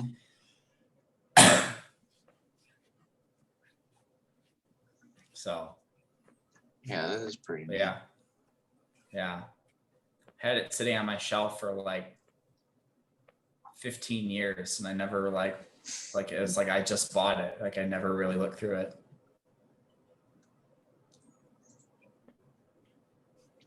Have you ever gotten to play fourth edition at all? Not when I did when I didn't know what I was doing. So it would be different now. Mm-hmm.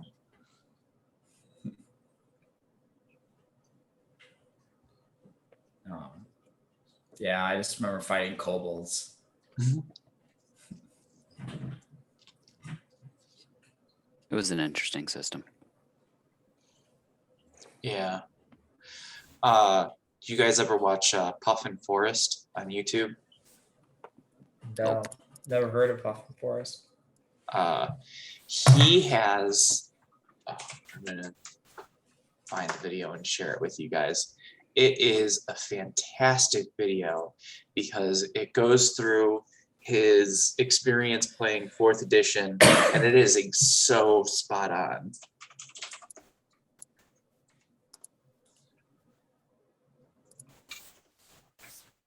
You're mentioning Matt Colville. He's doing a campaign in fourth edition now. Yeah.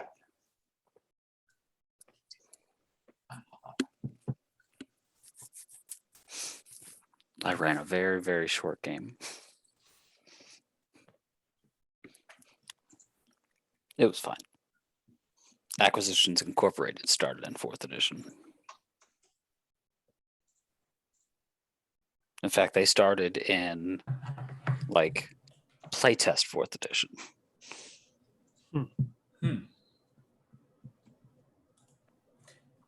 Have you run Acquisitions Incorporated or played? No. I have the one book.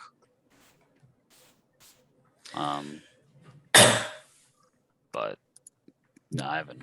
No, I mean, I've watched a decent amount, like a lot of their stuff up to the C team, and even like the first season of the C team, even.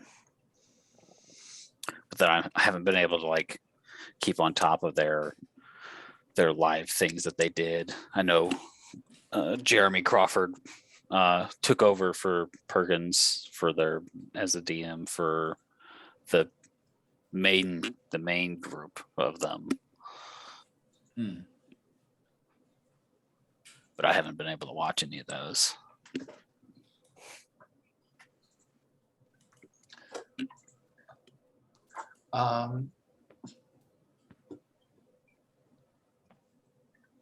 So Acquisitions Incorporated, what is that? Because I know it's got that book that they released, and it has something to do with Penny Arcade. Is that right?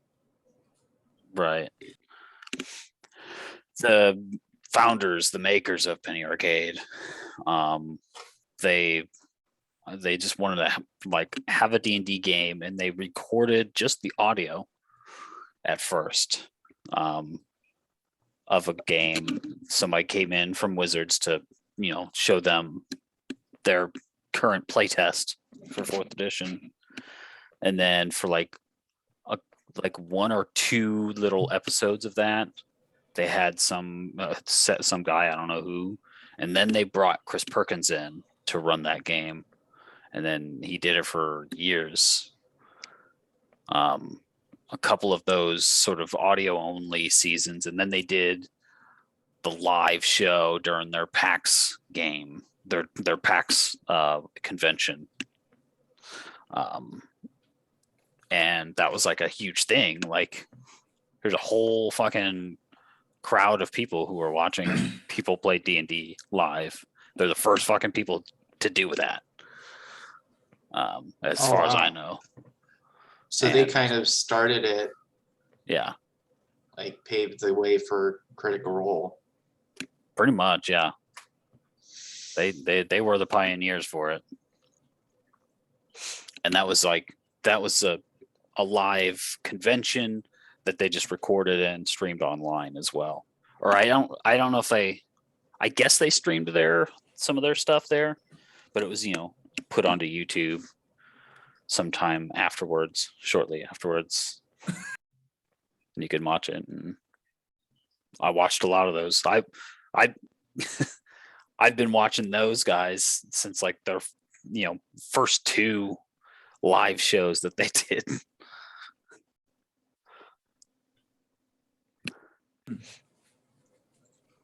And that's, I don't know how long ago that was. Probably more than 10 years. Has to be. Well, it's yeah, I mean, 4th edition was what? That's like 15 years ago, 16 years ago.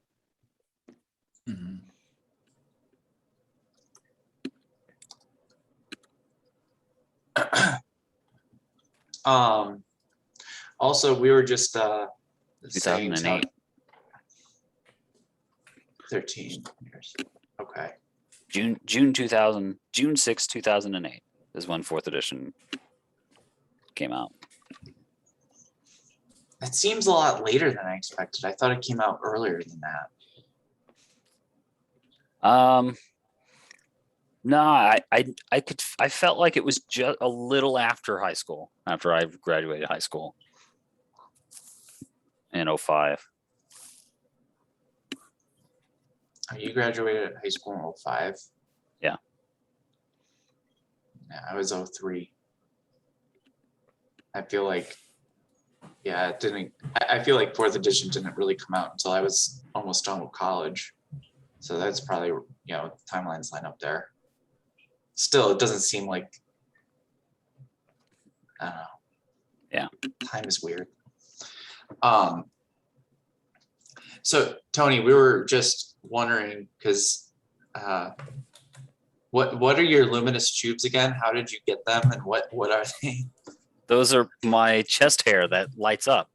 Yes. Well, we know that, but like, There was some, I forget why it happened, but every time Solomon was casting his light cantrip on my chest hair, and then something happened and it stuck. Yeah, that's right. Okay, yeah.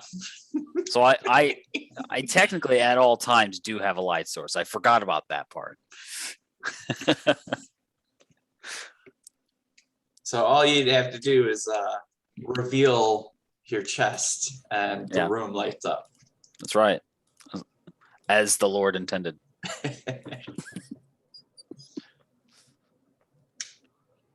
All right, so getting back to the game. So you guys have finished with the red caps. Lux, you found this rifle that on the backs of one of them. They also both have their sickle and these really impractical heavy iron boots. Did you want to take any of these things? Yeah, Begnog's pretty strong. I'm sure he can carry all of it. I can't. Oh yeah. Yeah. Do we have encumbrance rules? Are we standard encumbrance rules? I mean, generally, like if you put it on your character sheet and if it says you're encumbered, then yeah, but Yeah. I'm not following them too hard. Plus, I mean, you have a room here, and it wouldn't be that hard to drag these things to your room if you wanted them. Yeah, that's what I was figuring. But the iron boots are literally like, each boot is like 30 pounds of iron.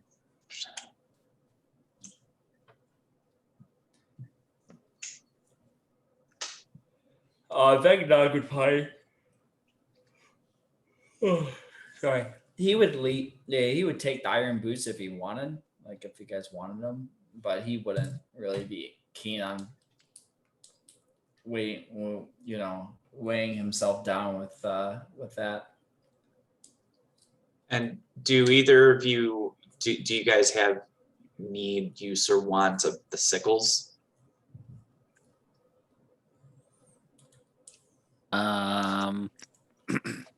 I mean, if there's like an easy to use belt clip, I'll keep one. Wait, what do you mean? A belt clip for the sickles? Yeah. Okay. They're not normal sickles. They're actually, when you pick it up and wield it, it didn't seem as big in the hands of the red caps, but they're really oversized sickles, and so they count as heavy weapons. Okay. Fine. I mean, I can't. Then I have zero use for it. Then it can. They are heavy weapons that can be wielded in one hand, if you have a certain amount of strength. And they deal 2d4 slashing damage. 2d4. What the hell is the point of that? It's a one-handed heavy weapon. I mean, in the right hands of the right character, it would be pretty significant. I mean, how? I don't want to like latch it onto my belt and then fucking pull my pants down. Yeah.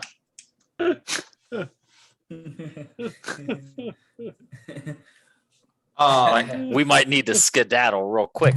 I don't want that shit happening. If you wanted it would not be too much of a chore to pick it up. I mean, even though it's a heavy weapon, I mean, a great sword, you know, on the high end, they're like what, 8 pounds?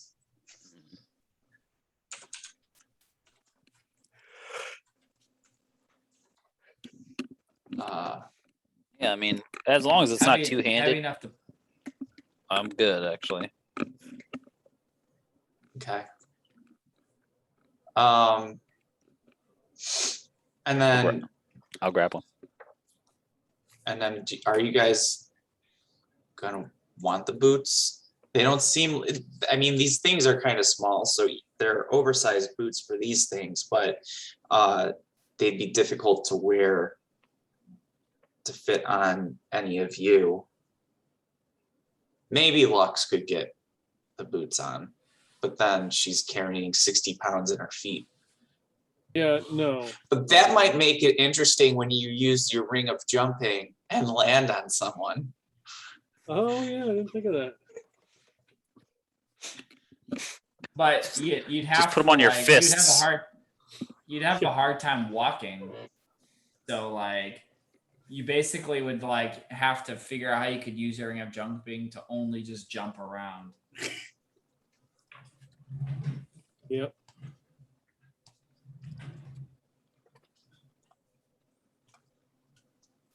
I guess I was just trying to think what, if anybody else was going to use them. If not, they're going in the furnace. Okay. So you're dumping the red caps and the boots in the furnace. Yeah. Meanwhile, the skull is flying around, being annoying and saying, "Okay, do I get a taste? Do you need me to lead you back to your room? But can I get a taste? And are you going to give me a soul coin? And if you do, I'll lead you back to your room happily. And then maybe if there were more soul coins, we could do other things. I'm not proud. I'll do whatever I need to get one of these soul coins for just a taste of it." Are sickles considered simple weapons?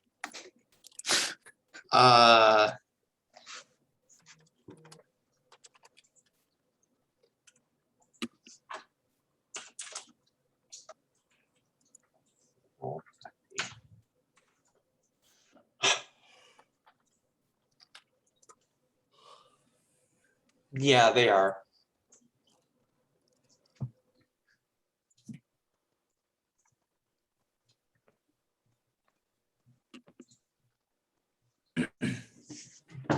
Does that qualify for Ewan to use the sickle then?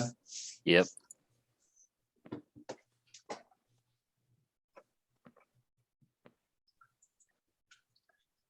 Anything else you guys are doing in here? Give him the damn coin.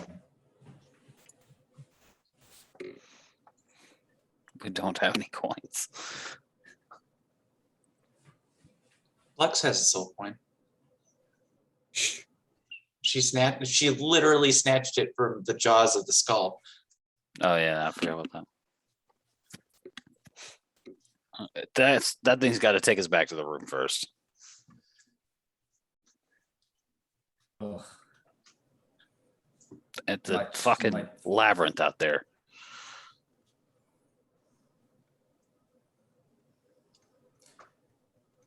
Very well. I might, if we can even make it back that far without me killing this thing.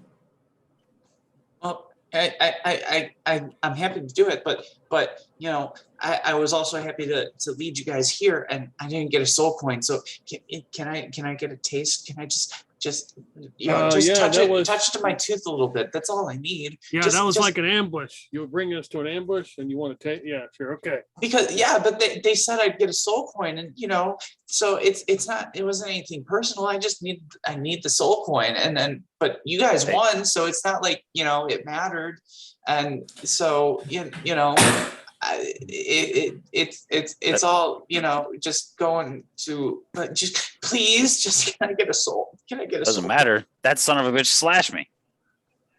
Well, that was his fault, not mine. You would have done it. No, either it was your way. fault. You How- brought how- us here. Because they were going to give me You the soul brought us coin. here. I wasn't going to not do it for a soul coin. I got to get me a soul coin.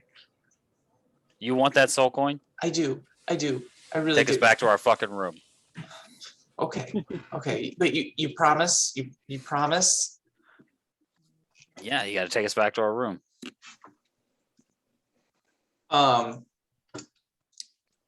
Give me a persuasion or deception check, whichever one is most appropriate. I'm definitely deceiving, but I'm better at persuasion. All right, fuck it, whatever. Fuck. I'm too fucking tired to give a shit. Well, wait. Let's see. We don't know what he's gonna roll.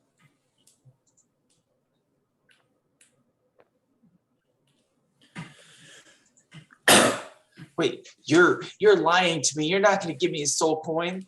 So, but you got him, man. Like, please, I'll do whatever. What do you want? What do you want? We'll get weird. I'll get weird.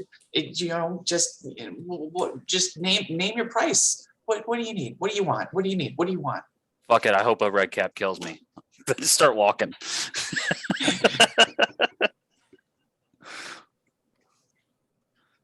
I like it. You guys hear that? Yep. Did they hear me? Oh, I thought it was quiet enough. So the skull says, wait. And then it starts leading you back to your room as far as you can tell.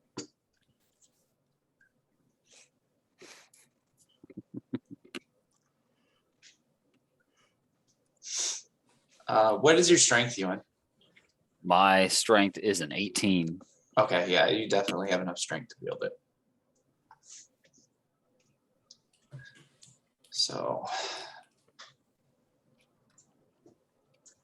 I need to give you guys notes on 2 items tonight, the rifle and the sickle. Oh, the rifle on that skull. Right. What's that? Try the rifle on that skull. I definitely intend to wrap that fucker up in a blanket or something. Stuff it in a fucking. Put it into a fucking thing.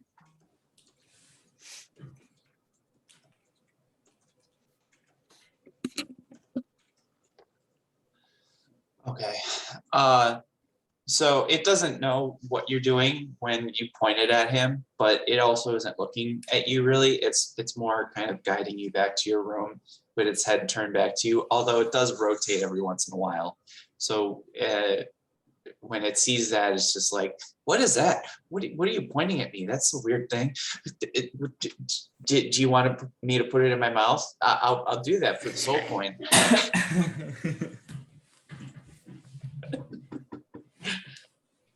I want you to stop talking.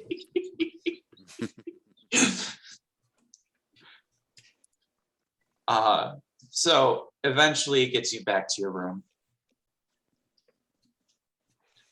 So do I get the soul coin now? Can I have the soul coin, please? Can I have the soul coin? Yeah, just wait right there. Calm. For 8 hours. It's chattering its teeth. Lux, do you mind helping me? Yeah, for 8 hours. As I flip the soul coin in my finger.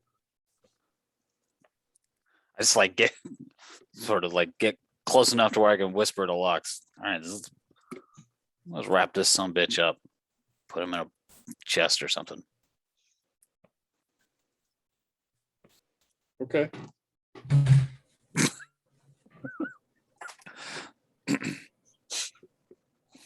Are there chests in the room? Let me bring the room back up.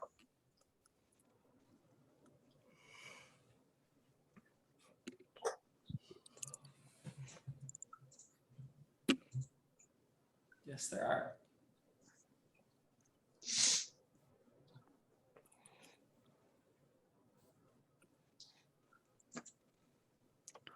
You know, we got a bed that's not being used because Vegnog doesn't sleep. Right. It's like start taking like a blanket from one of these from the bed.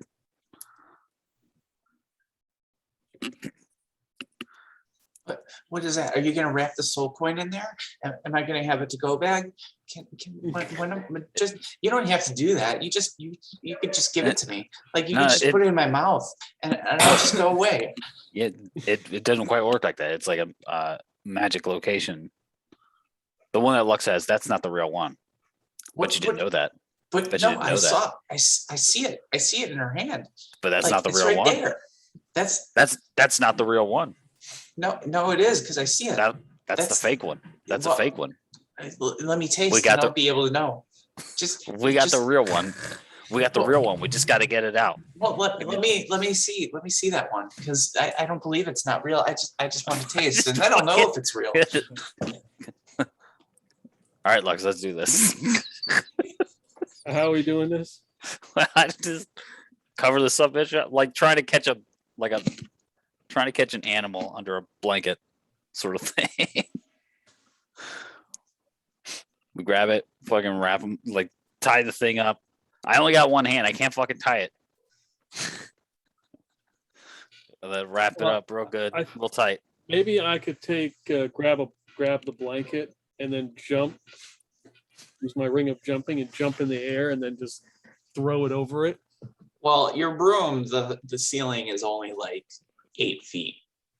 Okay. So it's a smaller room. There's less room to jump really high. So the skull is at eye level with you guys. Oh, so I don't have to jump that high. If I can get behind it and just throw the blanket over it. Yeah, but it's continuing. Its gaze never leaves you since you have the soul coin. And Okay, so I hand it to you and walk behind it. Okay. Oh, what? Wait, you gave it to him? Well, now are you gonna give it to me? Like, is this like a like what's that game? Like hot potato or something? Can I have the potato now? Am I the potato? Can I have the potato? You are potato. Yeah. I'll be your potato. Just give me the coin. I'll be your potato. Whatever you want me to be, that's what I'll be. You know, you just what do I need to do? Just tell me what I need to do. I already hey, I got you guys to your room. I got you guys to your room, didn't I? You said you'd give it to me now because I got you to your room. I just nod deluxe like all right. Any fucking time. I just jump up and throw the blanket over him. Okay. Give me I'll pocket the coin real quick and come and try and help. this will be an athletics check. Okay.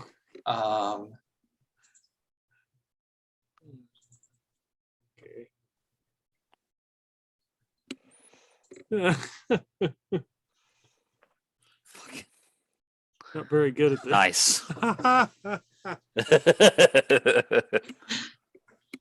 Just enough. Let's just see. Okay, so not a critical, but it's still a fail. So you hear it go, whoa, it got dark all of a sudden. Wait, what is, let me go, give me the coin, give me that coin. And it starts like flying around really like, so it's like you have it in the blanket, but it's like fighting you. And it's actually like whatever is allowing it to fly is allowing it to do so with quite a bit of force. And you can hear the blanket ripping because of the sharp edges of gemstones embedded in the skull too. And it is thrashing pretty hard. All right, I hope Lux reel this fucker in.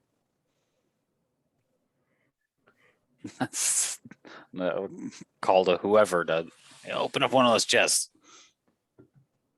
Yeah. So in its flailing, it may hit one of you guys who are holding the blanket. So let's just see whether it's able to do that. So If it gets close to me, I'll just fucking like headlock this some bitch. we'll see. It's this is how many times it's gonna maybe hit you guys. Okay, so 4 times, 4 chances it's gonna get to hit you guys. So first one, and then evens is Lux, odds are Ewan. All right, so this one's on Lux. That's a miss. This one's on Ewan. Okay, so that's a hit. Uh-huh. So that's gonna be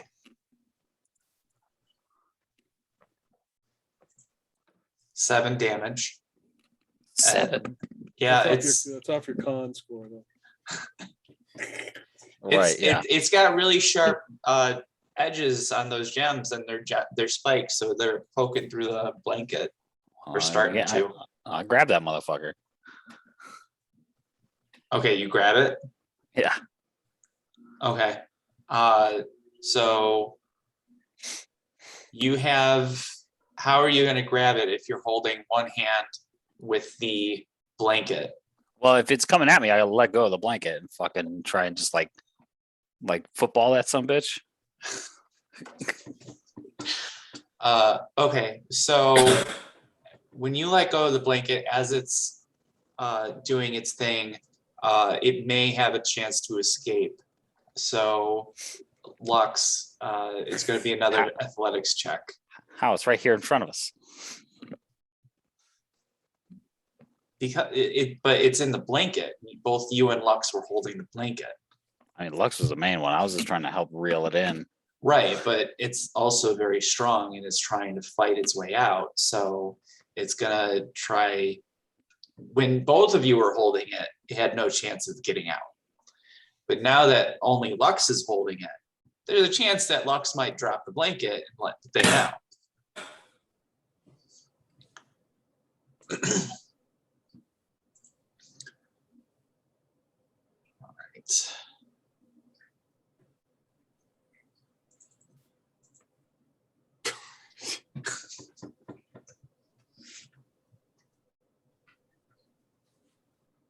So, I guess I'm punching it now. all right, so it manages to rip the blanket away from Lux. It's still covered by the blanket, and you can see some of the gems poking from holes in the blanket. And now that it's free, it's kind of like going in circles and running into walls and things.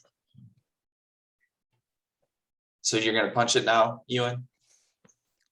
I mean,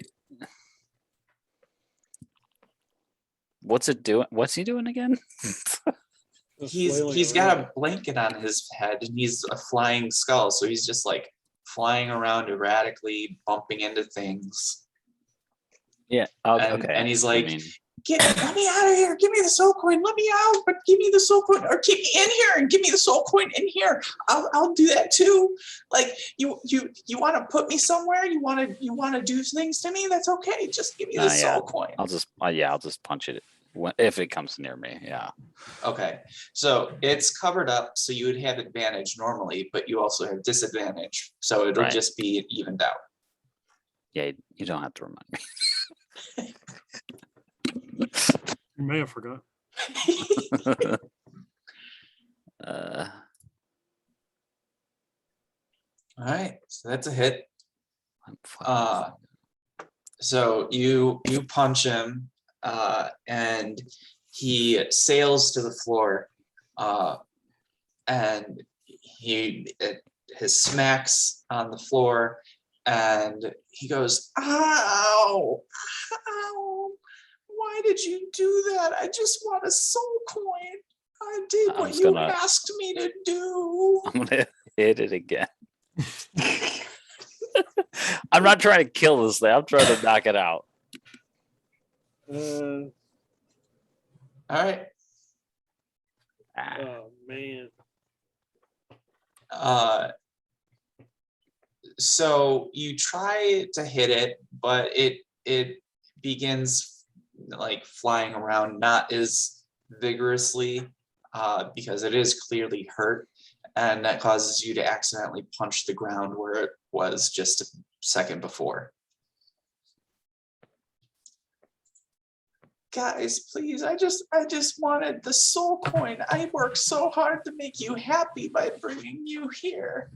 And I've offered to do other things too. I'm not proud. I'll just give me the soul coin, please. Please. Just give it to him, Lux. We can find more. After all, we know where the super secret stash is. I can keep a secret if you want to share it. I'm really good at keeping secrets. I don't think you have not earned our trust to keep secrets. Well, did I did enough to earn the soul coin. I brought you back here. I'm gonna take out that adamant, whatever the hell that is. Your adamantine retractable bow staff. Yep. Two-hand and just club this thing. I'm tired listening to his dumb ass. You have advantage. So I don't have that. So is it a D6, D8? It's considered a monk weapon, so it's whatever your unarmed strike is. Okay, so D6. I have advantage and I rolled a 13. Oh, you do have advantage. I was like, Thank oh, God. Yeah.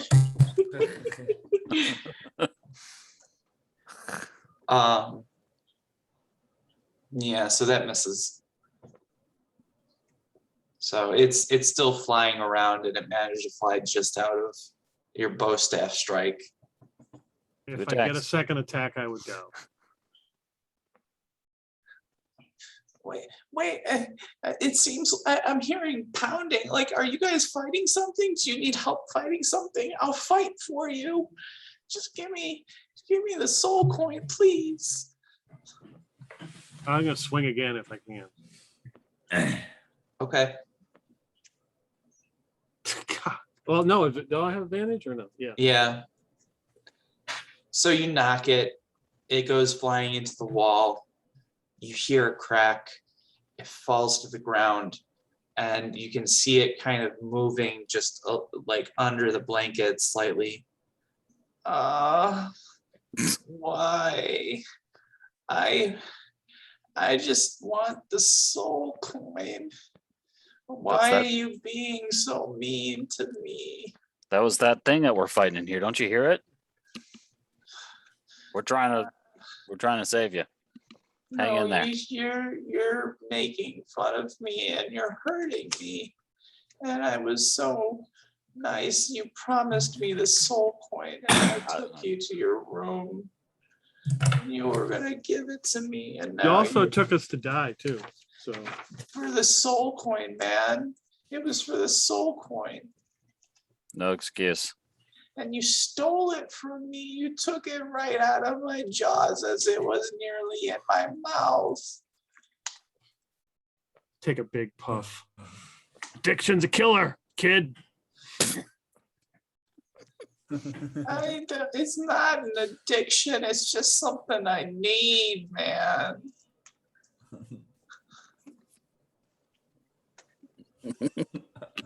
Is it moving around at all? Very little. But Scoop up the can I scoop up the blanket with him in it yeah, and then walk over to the chest and put him in there? yeah. Okay. And now you hear Put some more covers on top of it. I'll go and ask Alyssa to sit on it.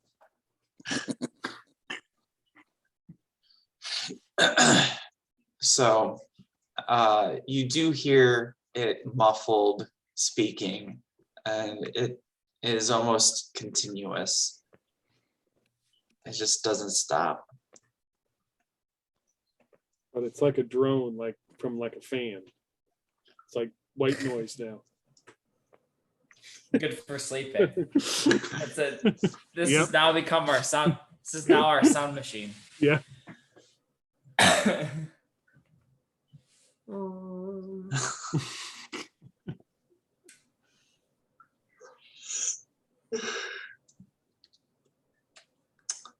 So, anything that you guys are doing now or interested in? I'm thinking about taking a nap for like 8 hours to get some wisdom back that I've lost. I need more than 8 hours. I've been operating at 3 levels of exhaustion. Just managed to roll well. Within the next hour or so, there's a knock at the door. Does it sound like one of those skulls knocking? No, this sounds like an actual knock. Vegnog, get the door. Vegnog gets his dagger ready and opens the door just a little bit. Is that considered a short rest? Yeah. Yes. If you guys want to take a short rest, you can take a short rest. I'll mark it.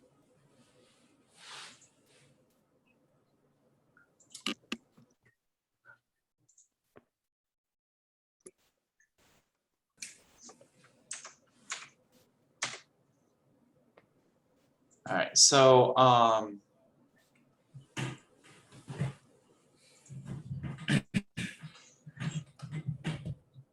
when Vegnog, you open the door, you see a tray of food and drink. It looks to be very simple things. It looks to be bread, a little bit of cheese, and some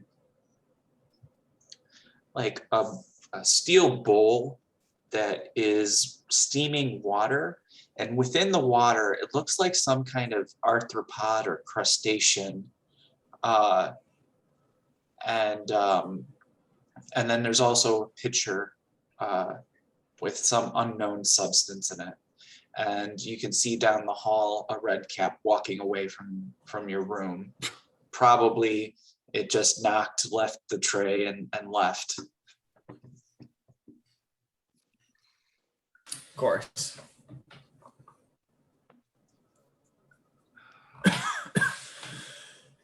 Is it a food tray? Yeah.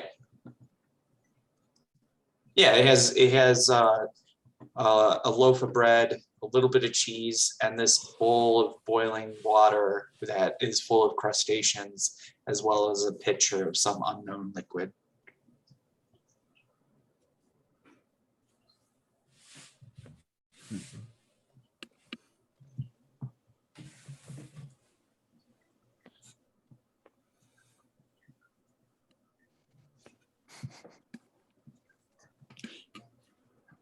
I'm just gonna lay down. Yeah, I'm not. I don't trust this food. Try to poison us next. Yeah. Do you guys have any rations of your own?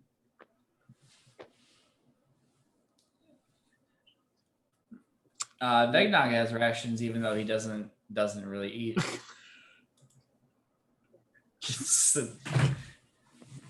I do have some rations. But it's on the Yeah. Okay, so you guys have some rations, so you can use up a day's worth of your rations each.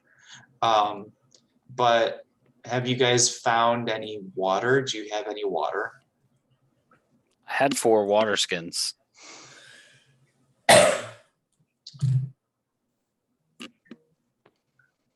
Technically holy water Was too. Solomon doing Yes. something with the water? I have 2 water skins.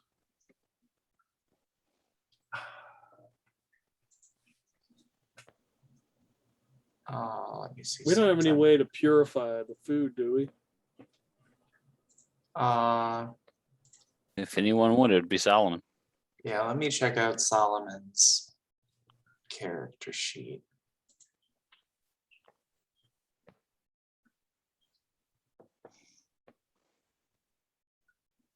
He's got create and destroy water prepared. He does not have purify food and drink prepared. It is a ritual, but let's see if he has a ritual prayer book in his inventory.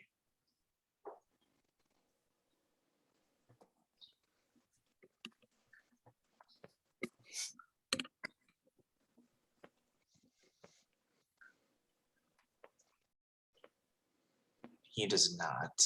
So he doesn't have purify food and water prepared at this time. And then while he has the ability to create food and water, he does not have that prepared either.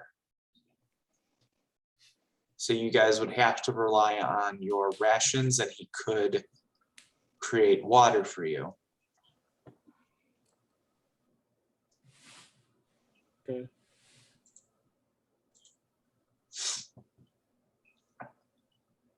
So, Dustin, are you going to be able to hang in there, or do we need to finish up? I'm fading. Okay. This is a good stopping point anyways. The next thing that will happen is Mad Maggie will be visiting you guys with that, and that will start moving some of the story forward as well. Yeah. Sorry about that. No, it's fine. Give the others a chance to maybe get in on this. Yeah, that's kind of what I've been hoping for with the last couple of sessions. I know that Kurt's been having a hell of a time. Josh is having a hell of a time. Brendan, I know he's working hard with his studies and everything. So hopefully this is kind of like, these are the filler episodes that we get through until we can start really moving the story forward. Although with the dream with Lacease, that provided a lot of information for you guys. So just remember, I do try to update the tabs after every game with information either under general Eberron info, known history, known NPCs, or with player handouts. So pay attention to those things because updates may pop up in them. And that's a good place for you guys to keep track of information and remember things that have happened. Nice. Yeah. So even though you guys didn't get to figure out, or he didn't provide his name and didn't ask about his name, what were your thoughts about Barnabas?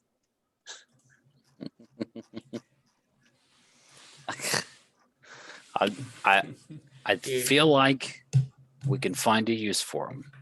We just got to be clever. Yeah. I mean, he'll do anything. He said it. True. Yep. So He's so desperate. He's so desperate. He'll listen to us twice. Yeah, I think I was very amused. I was wondering if it was like if it was a lich or like I was wondering if it was a lich who strayed from his phylactery. Yeah. I'm not sure if any of your characters would necessarily be familiar, but it's hard to tell if he is a flame skull or if he's a demi-lich or some other kind of creation. But definitely you know, somewhere in that spectrum. Hmm. All right. So, and then I will update also in the magic items tab. I will put in there the information about the rifle and the sickle.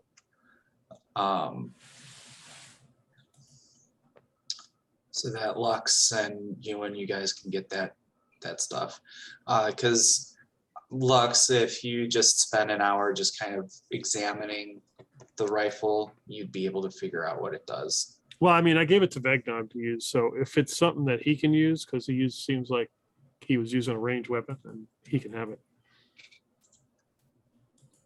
Yeah, it depends on what what Right. it's classified as. If it's classified as like a rifle, probably not. But It's if it's like if it's a reskinned crossbow, then yeah.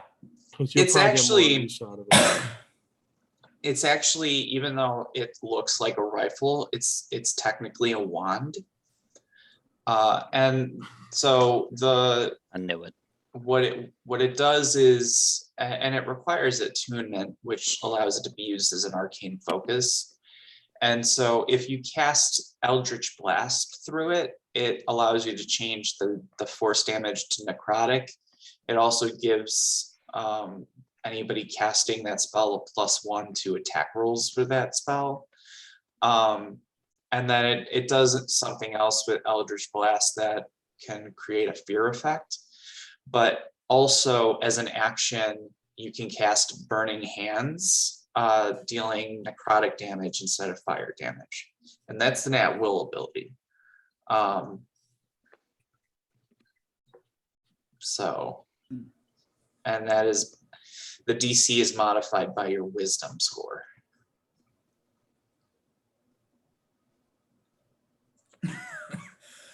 So while the main benefit of the rifle is really for a spellcaster that knows the Eldritch Blast spell, it is also capable of being used by a non-spellcaster for the necrotic Burning Hands ability. Okay.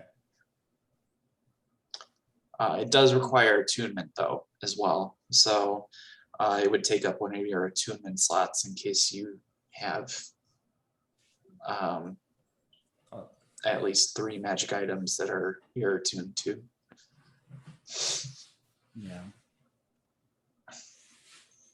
But yeah, I'll throw all this stuff in the tab.